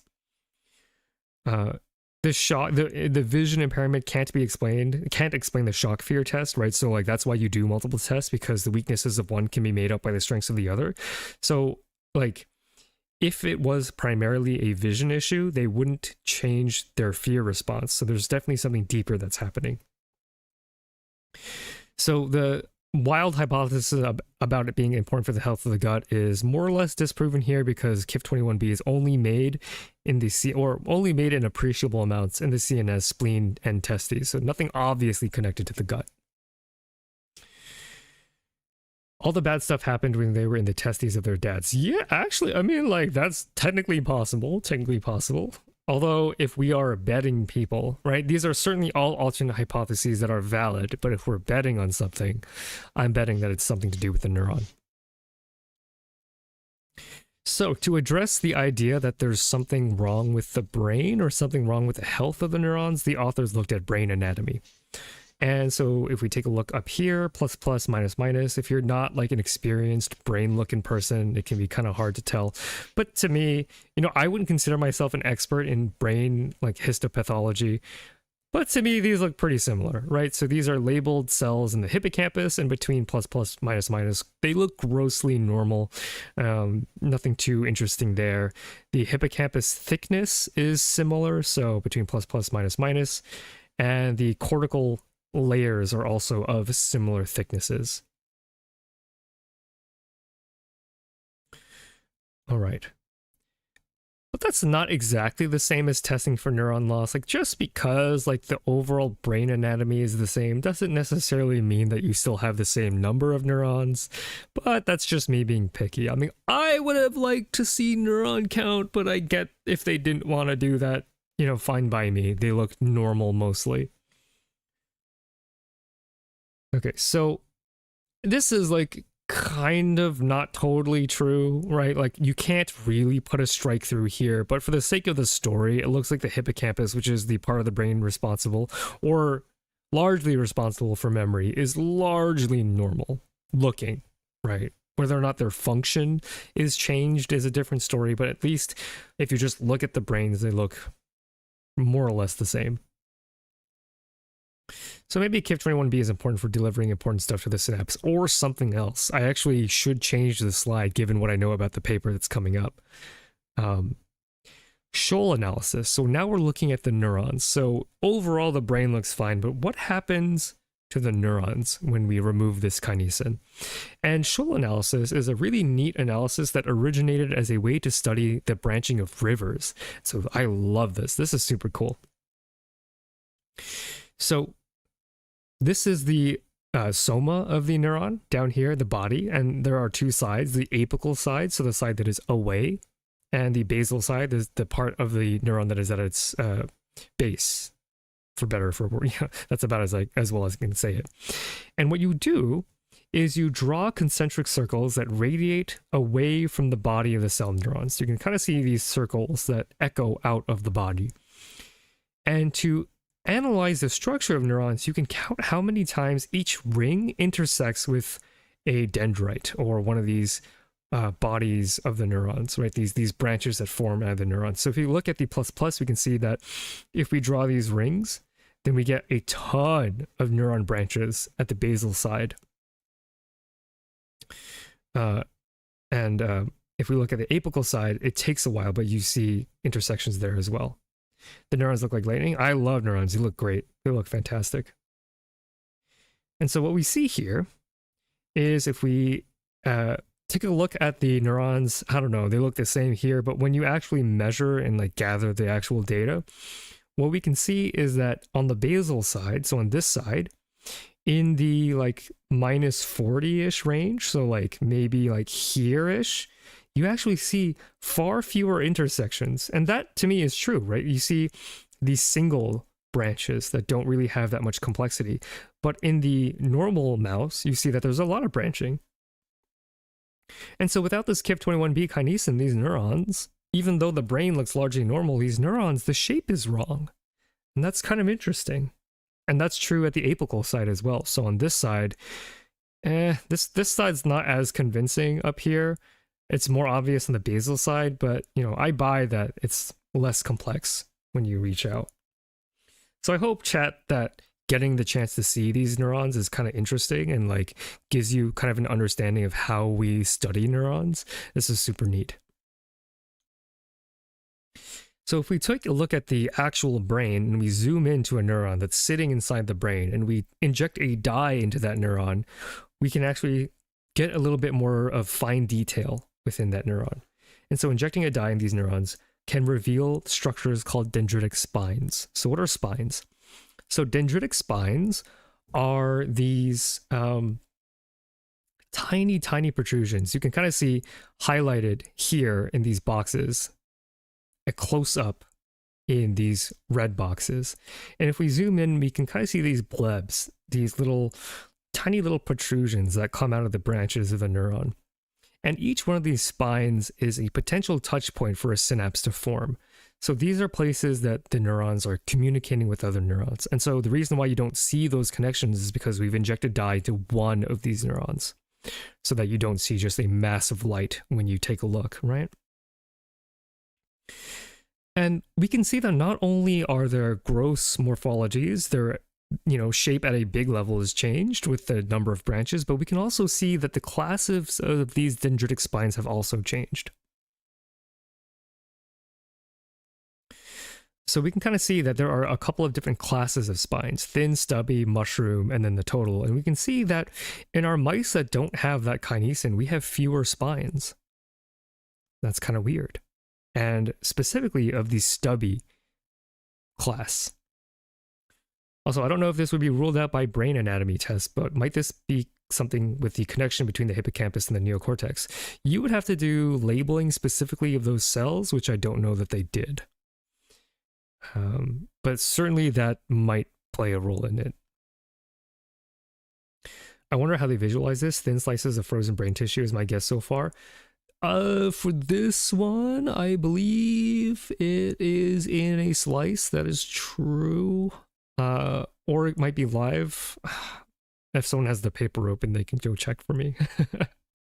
But something like that. It's not in culture. This is in an actual brain.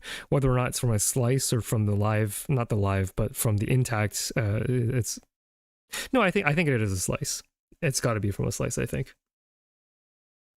By the way, this was similar to the research that I was doing, and I have to say, this picture looks great. Like the spines on these neurons look amazing. It's really hard because these are so fragile to prepare the neurons in a way where you get to maintain these spines. So kudos to them. Does this happen because the ones lacking the kinesin don't have motor proteins that can take so funky turns, and that's why complex formations don't get reinforced? I'm not entirely sure what you mean by that, but my hypothesis walking into this was maybe they're not delivering the cargo that's needed to make spines to the correct places. But we're actually going to see that that's maybe not the entire story. So we know that not having this kinesin makes it so that the neurons are shaped weird and they don't really make these spines. So here are images or a cartoon of the different kind of spine types, right? So you have the thin spine, the mushroom spine, and the stubby spine. And each one of these points is a potential synapse for another neuron to latch onto to communicate.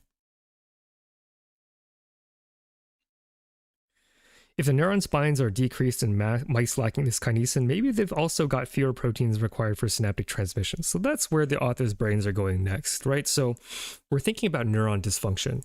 And if neurons are not signaling properly, that might be because they don't have the right number of transmission proteins, right? The proteins required to send signals to one another.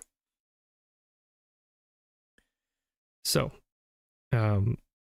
that is a valid line of questioning that the authors are interested in thinking about. So if you don't have spines, does that also mean that you don't have the proper receptors?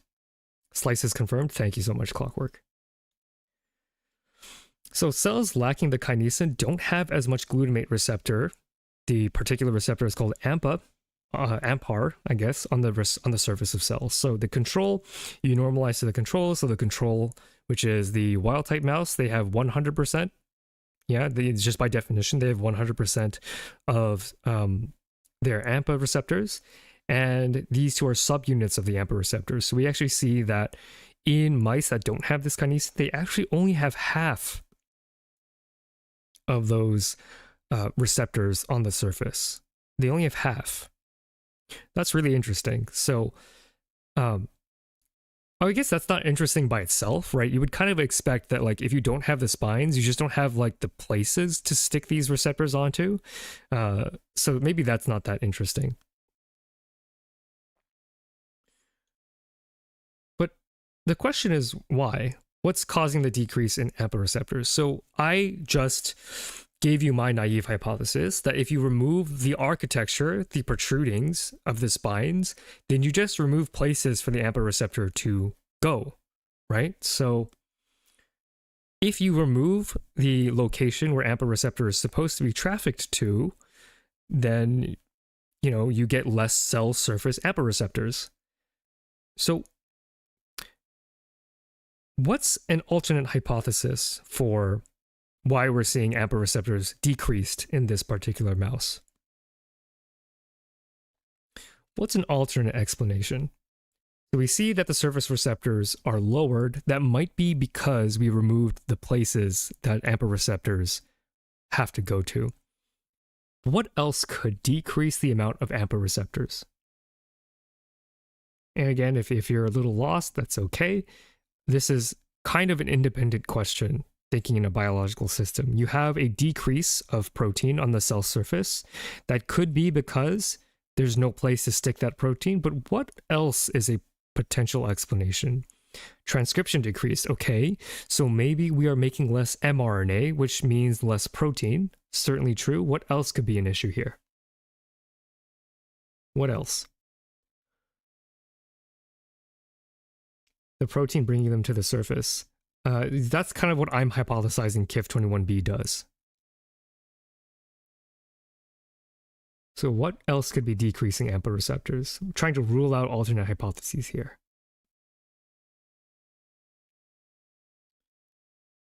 Receptors are adjusted for demand. Okay, so maybe there's some homeostatic mechanism that's tuning the amount that is needed, right? So maybe we're not making as much AMPA receptor because we don't have the place to put them in.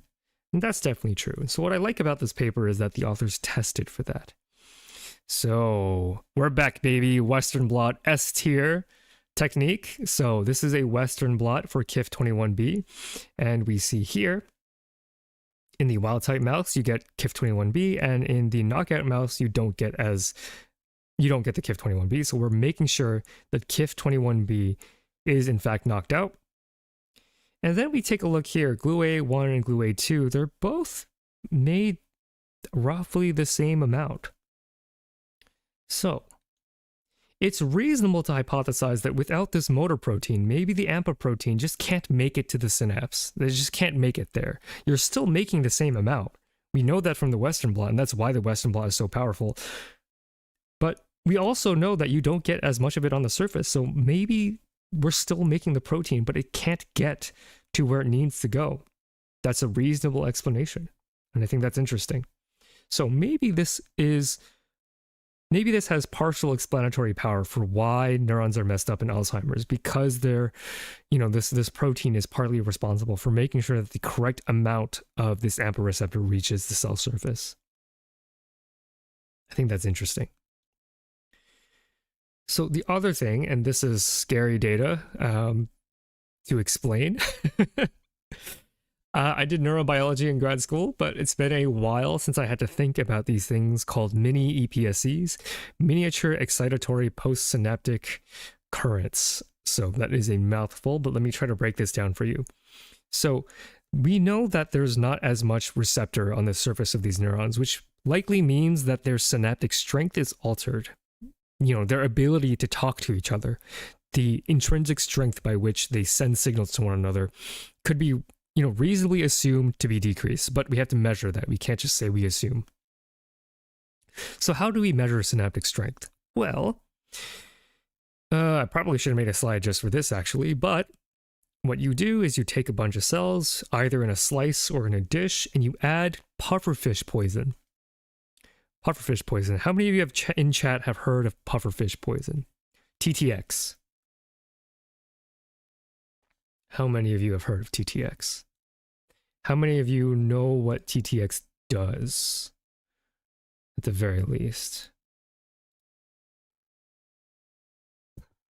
Neurotoxin, exactly. It's a neurotoxin. Anybody know how TTX works? Paralysis, exactly. Wonderful. So it stops neurons from working. TTX makes neurons not fire, correct. So TTX stops. So, okay, so it's a little tough to say that it makes neurons not fire, because that's true in a colloquial sense, but neurons are a lot weirder than that. TTX specifically blocks the sodium channel, which prevents action potential. So if you've ever taken a biology class 101 and did a chapter on the nervous system, you learn about the action potential. Those are the big bursts of neurotransmitters that send signals from one neuron to the other. But if you add TTX, it stops the action potential from happening. But it doesn't stop other things from happening. And one other thing that can happen are these miniature excitatory postsynaptic currents. And what that basically means is that when neurons are really quiet, when they have had that TTX added and they're no longer firing action potentials, they still talk to one another, actually. They still talk to one another. They bleb out these tiny, tiny packets of neurotransmitter, tiny, tiny packets, even when there are no large action potentials blowing up and sending signals from one neuron to another. Oh, hey, Toxo, yummy fugu. Yeah, exactly. That is TTX for sure. It's been a long time since I thought about TTX, but here we are again. Yeah, they're whispering. So, that's a great layman way of understanding what a mini EPSC is. They're whispering. And so by measuring the whispering, we can measure the intrinsic synaptic strength. So without the confounding variables of an action potential or, long-term potentiation, all those other messy neuron constructs, if we just measure their baseline whispering, we can get an understanding of how strong those synapses actually are. So I love that analogy. And chat, let's compare these data. So each one of these spikes, so this is recording from a single neuron, or a single synapse, I should say. And what we are looking at is the response of a neuron to a whisper. So the neuron hears a whisper, and then the neuron reacts. And so each spike is a reaction, an electrical reaction. So the bigger the spike, the bigger the amplitude. So even if you've never looked at, these electrophysio data before, what can you say about the left versus the right, the normal wild-type mouse and the mutant mouse that has an issue, that doesn't have this kinesin? Gotta run, keep these up. Always need more SciComm in the world. Thanks for dropping by, Jim the Uvo. Yeah, so just looking at the data naively, left more response, right muted. The wild type is more chaotic and big. Yeah, that's what I'm looking for. The amplitude seems to be quite large. The left one is more active and spiky than the right. Love that. Exactly. That's exactly what I'm looking for. I'm going to spare you the conglomerate data, but that's essentially correct, right? The baseline synaptic strength when you get the neurons to whisper to one another appears weaker in mice that don't have KIF1B kinesin. So, if we were to summarize this data, mice lacking KIF21B have issues with learning and memory, right? That's the phenotypic side of things. And on the morphology side of things, KIF21B has issues with neuron-shaped dendritic spines and synaptic strength. So there's not only differences in the shape of the neurons when they don't have this kinesin, they also don't whisper as loud.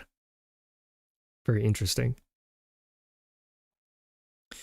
So what's it doing molecularly? So one hypothesis, and it's a very valid hypothesis, and it's the one that I actually thought of first, is not first like first in the world, but the first thing that came to my brain is maybe they're not delivering the right thing to the right place, like with AMPA receptors, right?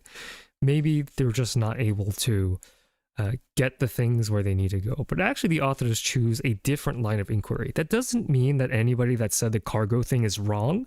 It's just not what the authors chose to do, which is fine. They have their own reasons as well. So part of what explains neuron shape and the formation of spines is the expression of microtubules. So microtubules help with the formation of neuron connections. So the authors choose to not look at cargo, but to look at microtubules. A little bit of an unexpected pivot. And here, oh, this is so exciting to show. I don't know that they have a video, but this is very fun. So in green here, this is the MT, the microtubule. This is the railway that kinesin walks on. And in a dish, you can form these microtubules. You can make sure that they're stable. And then you can just add the protein. You can just add the kinesin and it'll walk if you label the kinesin with something that glows. So this is kinesin. I think it might be labeled with M cherry, but I'm not entirely sure. But it's labeled with something red. And so on the x-axis here, you can actually see a time course, 0 seconds, 5 seconds, 10 seconds, 15, and 20 seconds. And you can actually watch these little red dots walk across the green line, right? Like, I'm sure you've all seen the video, but if you want to know what a scientist sees, you know, what our data looks like, not our, this isn't my data, but like what data of the molecular nature looks like, you can actually trace and watch a video of these little tiny dots that walk along these tubules. And it's just, to me, that's so incredible, right? I love that. The fact that you can determine, make that animation by doing research like this, where it's literally just a tiny little red dot walking along a green railway. And from there, you can start to piece together that beautiful animation that Harvard did.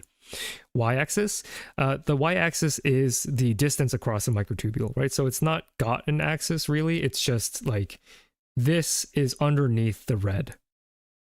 You can imagine it's just not overlaid at the same way. KIF21B moves in neurons too. So this is in a dish. You add purified microtubules and then you add in the purified protein. You can do this in a live neuron too. Not only to make sense of how long 5 micrometers is, so the diameter of a neutrophil like me is 8 micrometers, so teeny tiny.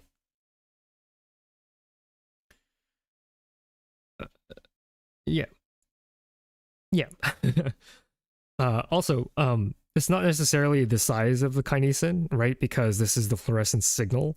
So I don't want to give the false impression that this is the size of kinesin. This is a labeled light that comes off of the kinesin, in case you were curious. Okay. So kinesin moves in neurons too. So before, this was a dish, right? This is in a live neuron, and this is what's called a Kymograph. And these graphs took me a very long time to figure out.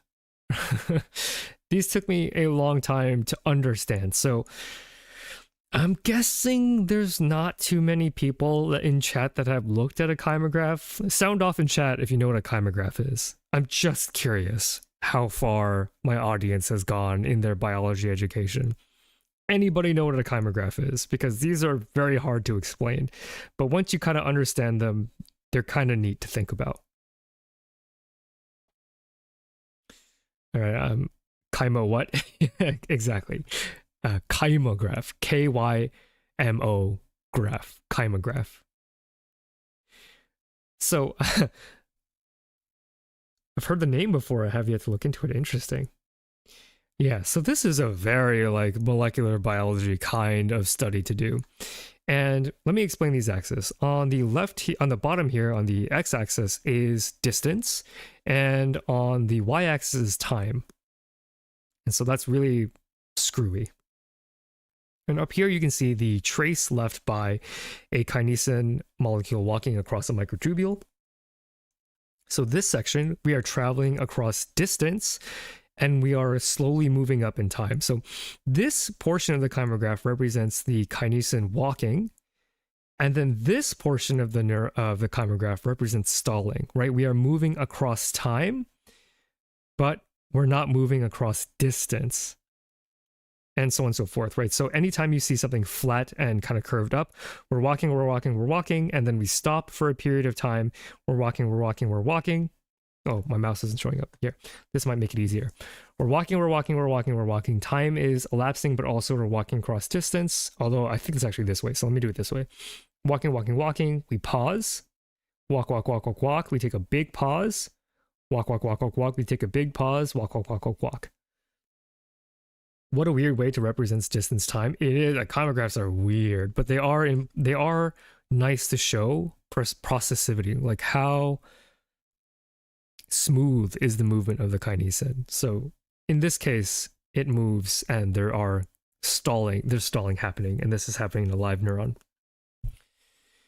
Okay, so KIF21B regulates microtubule assembly / disassembly dynamics. So this is where the authors want to go. So here we just learned that they walk. Okay, cool. Not all, I don't actually know if all kinesins walk. So that's why it's important to show that they do, right? Because I think the kinesins that help with mitosis don't necessarily walk, although I'm not 100% sure about that. Someone might want to look that up. I think kinesin 5 is the mitosis kinesin. But anyway, they show that this particular kinesin does do the kinesin thing of walking across microtubules. Now, what the authors want to do is inspect the kinesin's effect on microtubule dynamics, because microtubules are important for neuron structure. So, dyneins do the kinetochore. Oh, okay, I'm totally wrong then. Are kinesins not involved at all with the kinetochore? I swore I learned about kinesins doing something in mitosis, although it's been a really long time since I thought about mitosis. So let me play that video again. So we want to talk about microtubule dynamics. So we have microtubules. So this is the thing that kinesin walks on, and in the cell, these microtubule railways actually assemble and disassemble. So I love this video. This is called anastrophy, the process by which the microtubule assembles. And then if we wait for it, this is called catastrophe, as the microtubule falls apart. So this is different than actin, and I did a short on actin early on in this channel's history. I just wanted to show that these railways that the kinesin walks on, they're not static, they're dynamic. They grow and they shrink, although they grow and shrink from the same side, which is different than actin. So trying to think about whether or not these kinesins affect these dynamics is an interesting angle. It's not the first angle that I personally would have taken as a non-expert, but it's the one that the authors choose to do, just to see if like microtubules are being funny in these neurons. I could watch this video for hours. So cool, so cool. That's a great video. Okay, so does this kinesin affect microtubules, and does that mean that's a potential way for the neuron shape to change? Okay, some more of these annoying kymographs, but to sort of simplify them, we can just look at this mask. So this is the real image, and then you mask it, and then you sort of draw a black line wherever you see that microtubule growing. So in cells, I believe this is in cells, oh, I could be wrong. Regardless, in the regular mice that have the kinesin, you get this pattern of growth. So if we were to just compare the left panel B and the right panel of B, what would the difference be in the growth of the microtubules, comparing with and without kinesin? Just looking at this data. I mean, you can look at C and D and kind of cheat it a little bit, but you know, actually, it's kind of hard to tell just from the Kymograph. I'll just go into the data. So we see that the growth rate is changed, that the mutant mice, the ones that don't have this kinesin, they grow slower. But weirdly enough, if we take a look at this microtubule, like they're long, right? They're quite long. They grow for a longer time, even if they don't grow as long. So KIF21B is definitely doing something funny about the assembly and disassembly of microtubules. So I think it's kind of interesting. And we know from previous literature that microtubule dynamics are important for dendritic spine formation. So how would you test whether or not KIF21B is regulating spine formation through microtubules and not cargo delivery? So this is a major part of this presentation, right?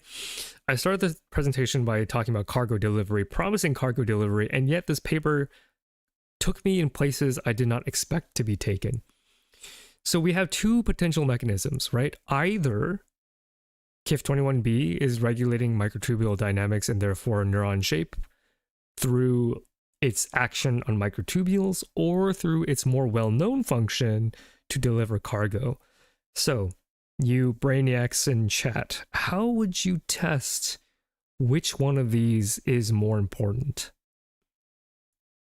And this experimental design blew my mind away. I mean, it shouldn't have. It's not like revolutionary, but it is very clever. It's a very smart thing that the authors decided to do here. So, microtubule formation versus cargo delivery. Take a second to think about that. I'm also very happy to see that there are still 34 of you concurrently in chat right now for 2 hours deep into a cell paper. I'm very happy to see that I have a classroom full of engaged listeners. Maybe modify the protein in the spot that it holds stuff. That's interesting. Test each variable on its own. How would you do that molecularly? I'm gonna watch the VOD too. Thank you very much. Helps the algorithm. Yeah, I was reflecting on this earlier where I love my job. I teach biology at a university, but the relationship I have with my students there and the relationship I have with my audience here is quite different, right? You know, at school, the students pay to be there. They pay ungodly amounts of US of A tuition. And they're always stressed. And they're always worried about their grade. And while I love teaching them, there are those factors that make it, I think, difficult at times. But for a YouTube audience, like no one's making you be here. And I really, really appreciate that you are. So, you know, thank you for that. I stopped understanding things maybe 30 minutes in. That's still impressive, right? Like even the first 30 minutes. This is, by the way, like if you're here, this is like a college level presentation. And I don't say that to discourage you, because if you want to go to college for biology, you're going to have to do this eventually. But just trying to learn difficult things is going to make your brain better. So that's great. I enjoy listening to you while I work on budgets and grants. Oh, what grants are you applying for? I'm applying for this channel, actually, which is very fun. Cargo delivery can mean anything. I think we need to get to the specifics of that function, rid of that function. Yeah, okay. So we're getting closer to this idea, right? If we have two variables to test, as icosahedron smartly points out that we should maybe limit, we can break one of them. And so breaking cargo delivery is the approach that the authors take, which is really smart. So you take the mutant mice, KIF21B --, and then you give them a special version of KIF21B that cannot bind cargo. And it provides partial rescue of spine formation. How smart is that? I want to just take an appreciation because we spent that bit of time racking our brains on how to fix this. And some of you actually came up with the correct solution. But the details on that are a little fuzzy. What the authors did was they did a rescue test. So here I'll just go through this. So here, the wild type control, about 0.5 spines per micrometer. They give them GFP, right? Just the label for the control. PHCEs. I actually don't know what that is. I'm very curious.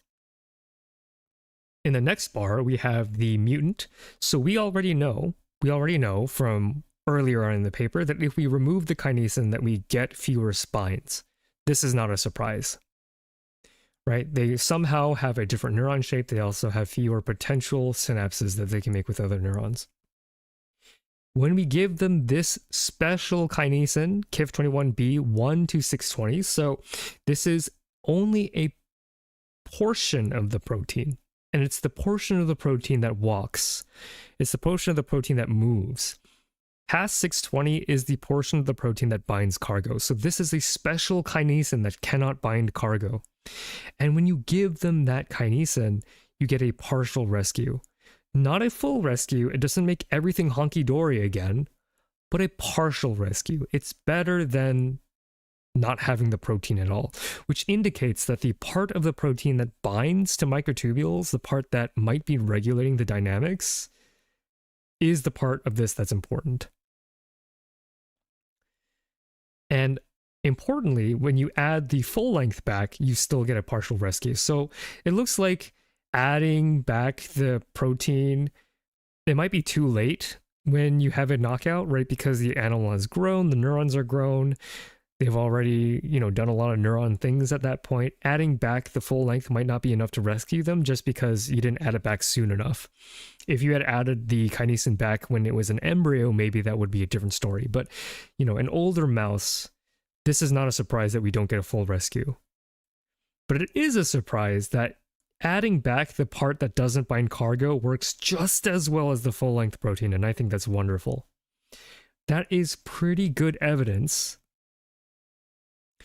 that at least part of the story is due to the fact that KIF21B kinesin is important for regulating microtubules, or at the very least, like maybe it's not the microtubule thing, but at the very least, it's maybe not entirely the cargo thing either, right? So I'm being very careful with the conclusion here because we don't know.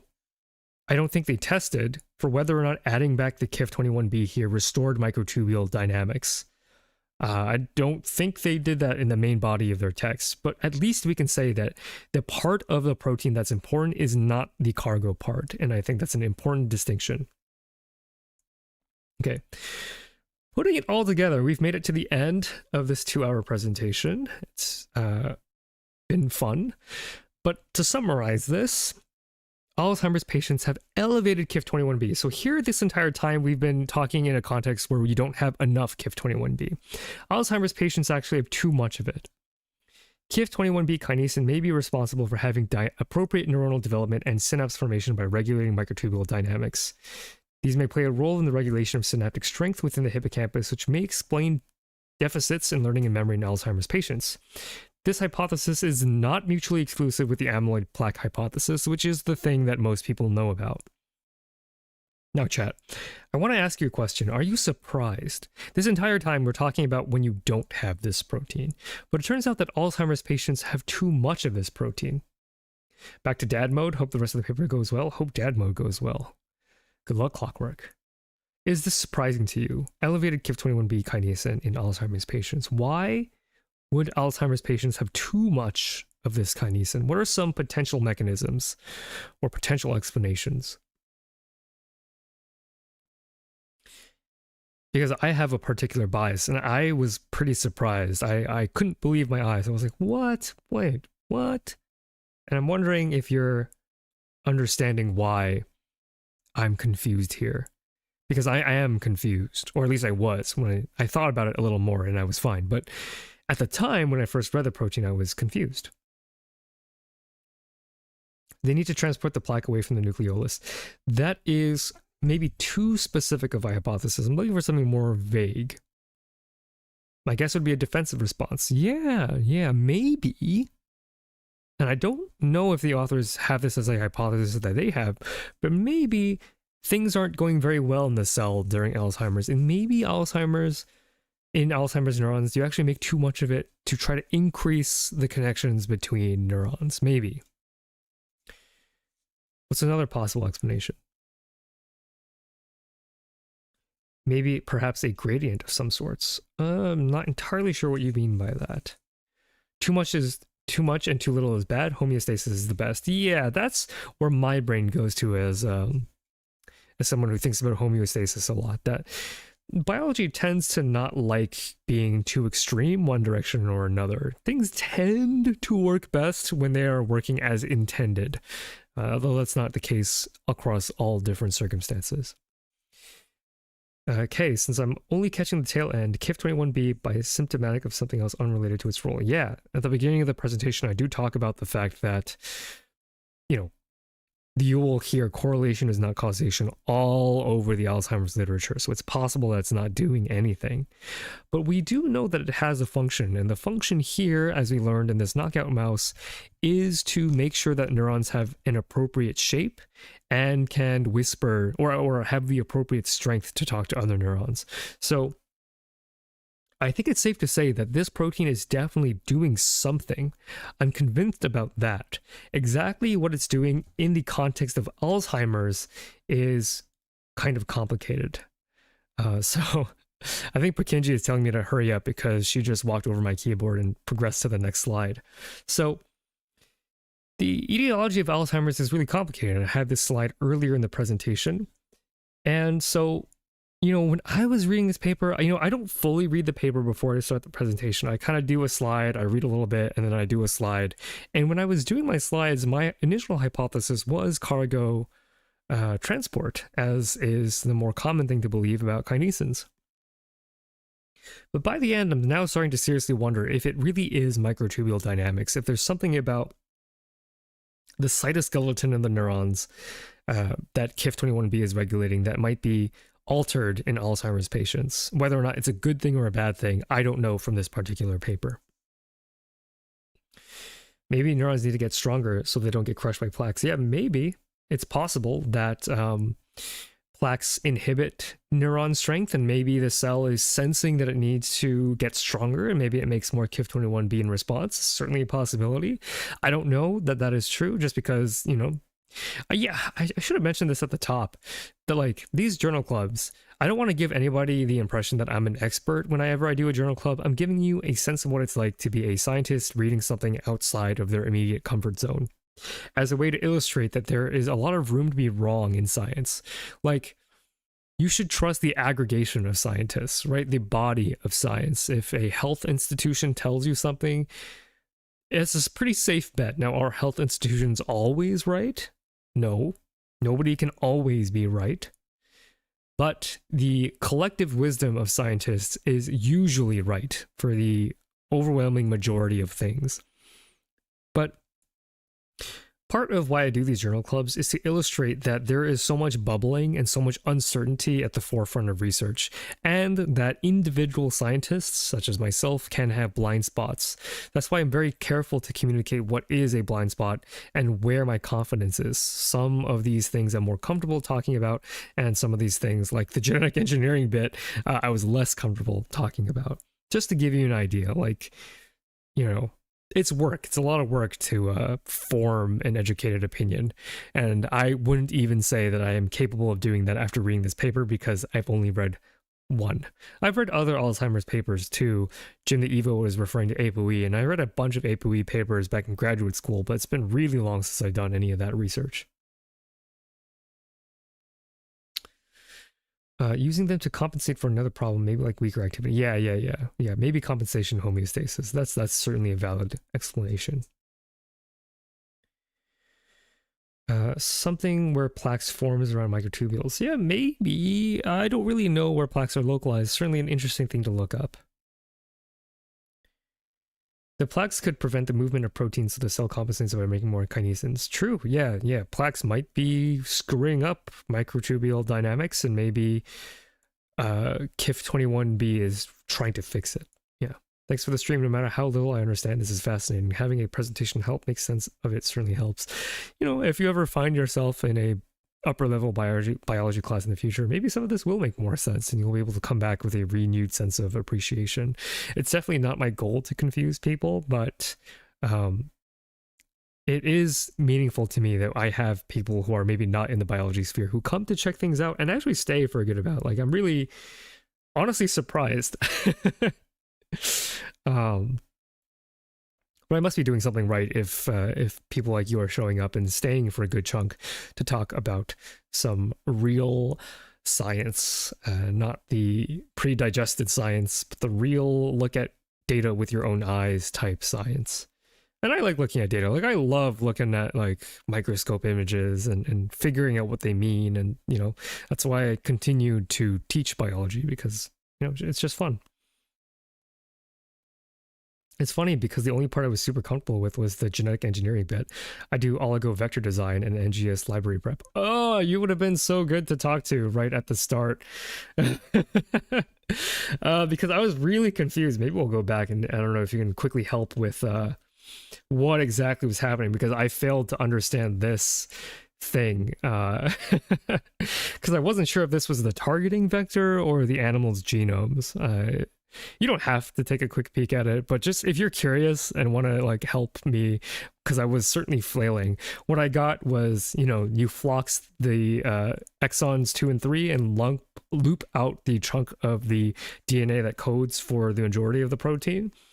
But like the FRT, flip recombinase, all that, I didn't really have the time to look too carefully into, and it was just confusing.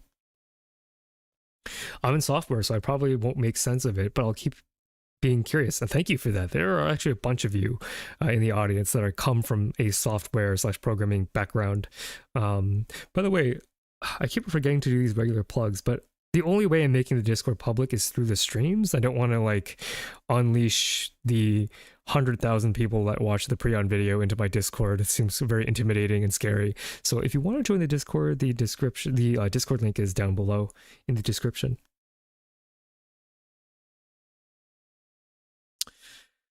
On a not very related note, which is okay because we're at the end of the presentation, one of my hobby horses is ways of reinforcing neurons against neutron-induced leakages. I don't really know too much about that as to whether or not I'm a very like biology, tight biology kind of person, and that kind of leans more into physics. What do they leak? Neutron-induced leakages. What do they leak? I'd be curious to know. Well, oh, I'm in the dark void.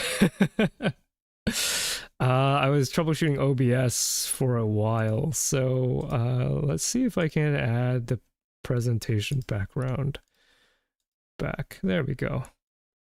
We'll chill here. We'll chill here. Whoa. Move me. We'll chill here. So the presentation, we have time to chat just a little bit. Radiation damage messing with cell membranes and not protein kinases, but kind of interesting.